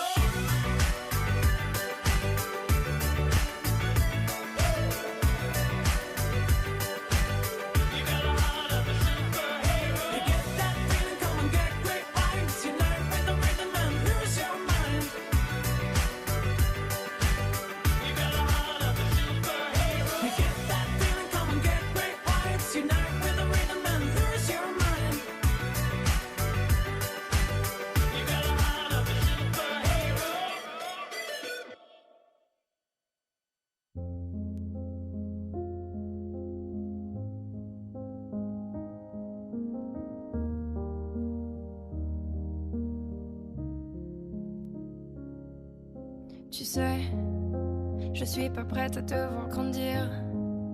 J'ai peur de ce que tu vas devenir, parce que je sais ce que c'est d'avoir mal, et je pourrais pas t'empêcher d'avoir mal.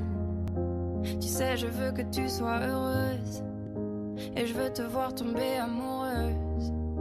Et même si je vais te protéger, parfois je vais devoir te voir tomber. Et si les filles te semblent fragiles, sache que t'as en toi une force qui se déploie.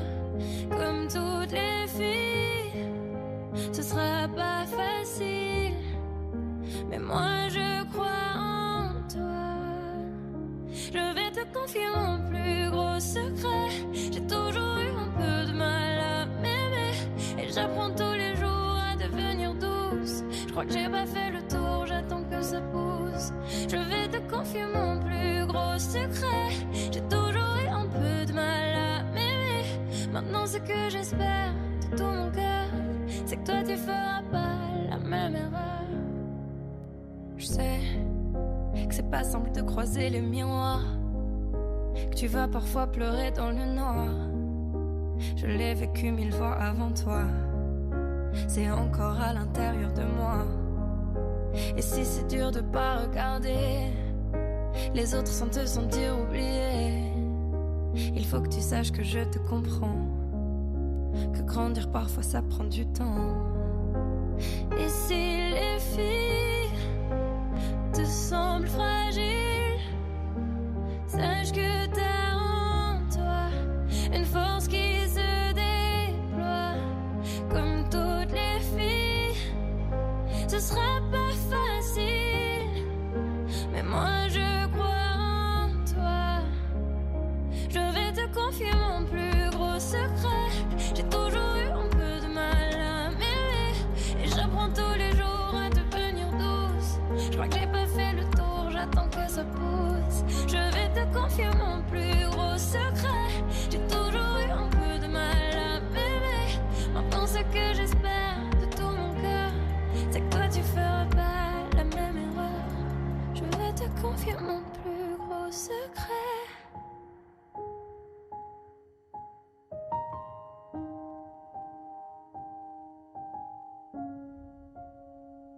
J'ai toujours eu un peu de mal à m'aimer.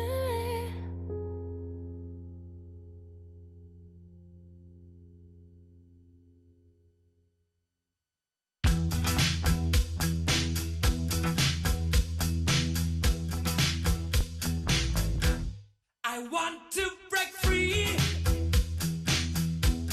I want to break free.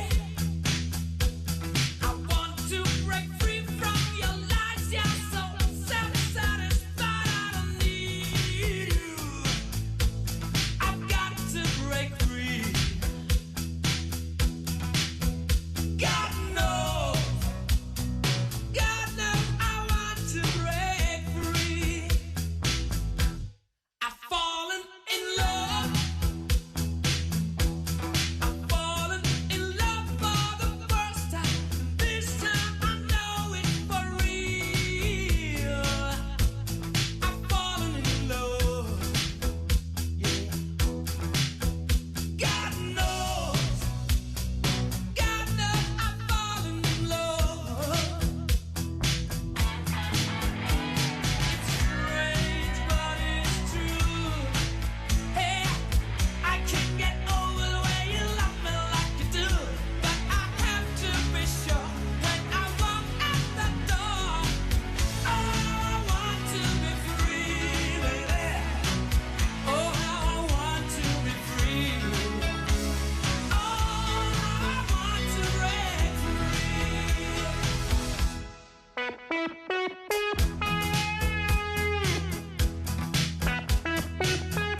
Radio Swiss Pop.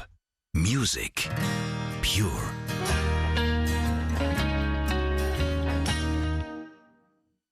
First time I played the G chord was in 1998. I was looking out the window and I tried to get it straight. You said that you would love me forever and a day. We kissed under the moonlight before you went away. Standing at the airport on the 4th of July, and I had tears in my eyes when I was waving you goodbye. You said that you would love me forever and a day. The plane was getting higher. Ooh, I gotta say, baby, it's a long day without you. It's crazy how I'm longing for you. 'Cause baby, it's a long day without you. Yes, see, it's true. Life can be amazing. You can see it every day. I was given many pleasures and things I'm glad they've gone away. They left me with a hunger. Inside I'm still the boy like back in 1998. A heart full of gratitude and joy. Sometimes I get this feeling when I look up in the sky. Yeah, it seems like God's gathering and they wanna show me why. I know I must be patient, got a thing or two to learn. May I never lose direction and let them wheels turn. Baby, it's a long day without you. It's crazy how I'm longing for you. 'Cause baby, it's a long day without you. Yes, it's true. When they at a friend's house, it took me by surprise. People moved aside, I did not believe my eyes. When I finally got a clear view, guess who's looking right at me? Looking right at me.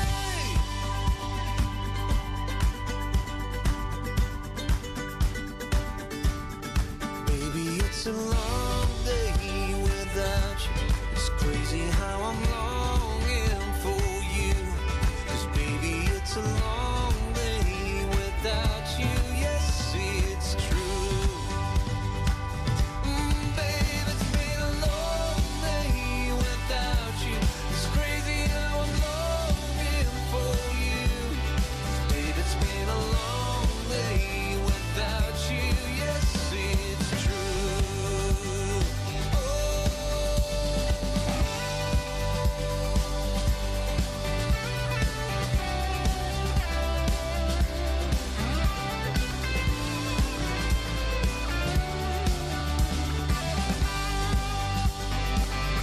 It's been such a long day without you. It's crazy how I'm longing for you. Such a long day without you. Yes, it's true. Oh, babe, it's been a long day without you. It's crazy how I'm longing for you. Such a long day without you. Yes, it's true.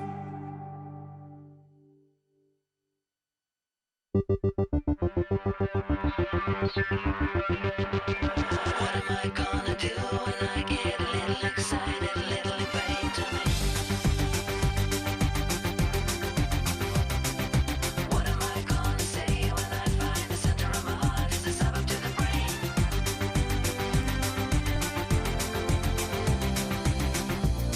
You wear them so well, those innocent eyes. You're putting on a wonderful disguise.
from the day that I was born. You would always keep me warm. You raised the soul that I am, and I've become a man with so much love to give. Your love will always light my way, every night and every day. You bring out the best in me. You have always eased the pain from the sun and from the rain. You shelter me. I'm so thankful for your love.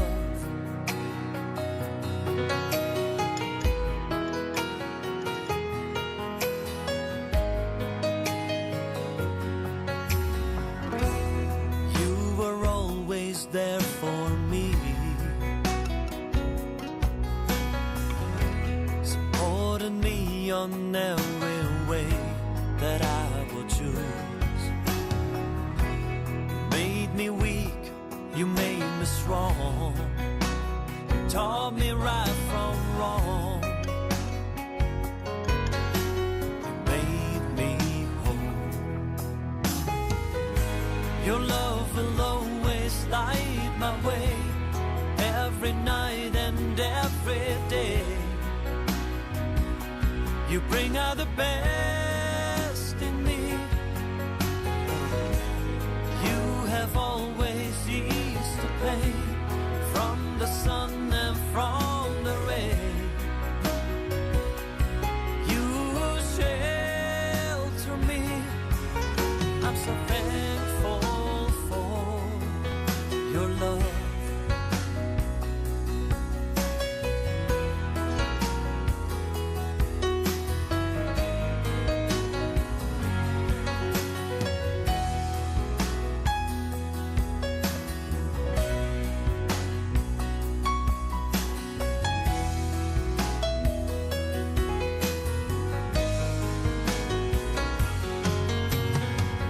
You will always light my way, every night and every day. No matter if we're far apart, I can always feel your heart. 'Cause your love will always light my way, every night and every day. Bring out the best in me. You have always eased the pain from the sun and from the rain. You shelter me. I'm so thankful for your love.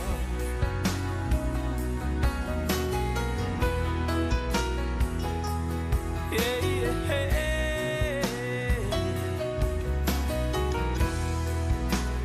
Thankful for your love.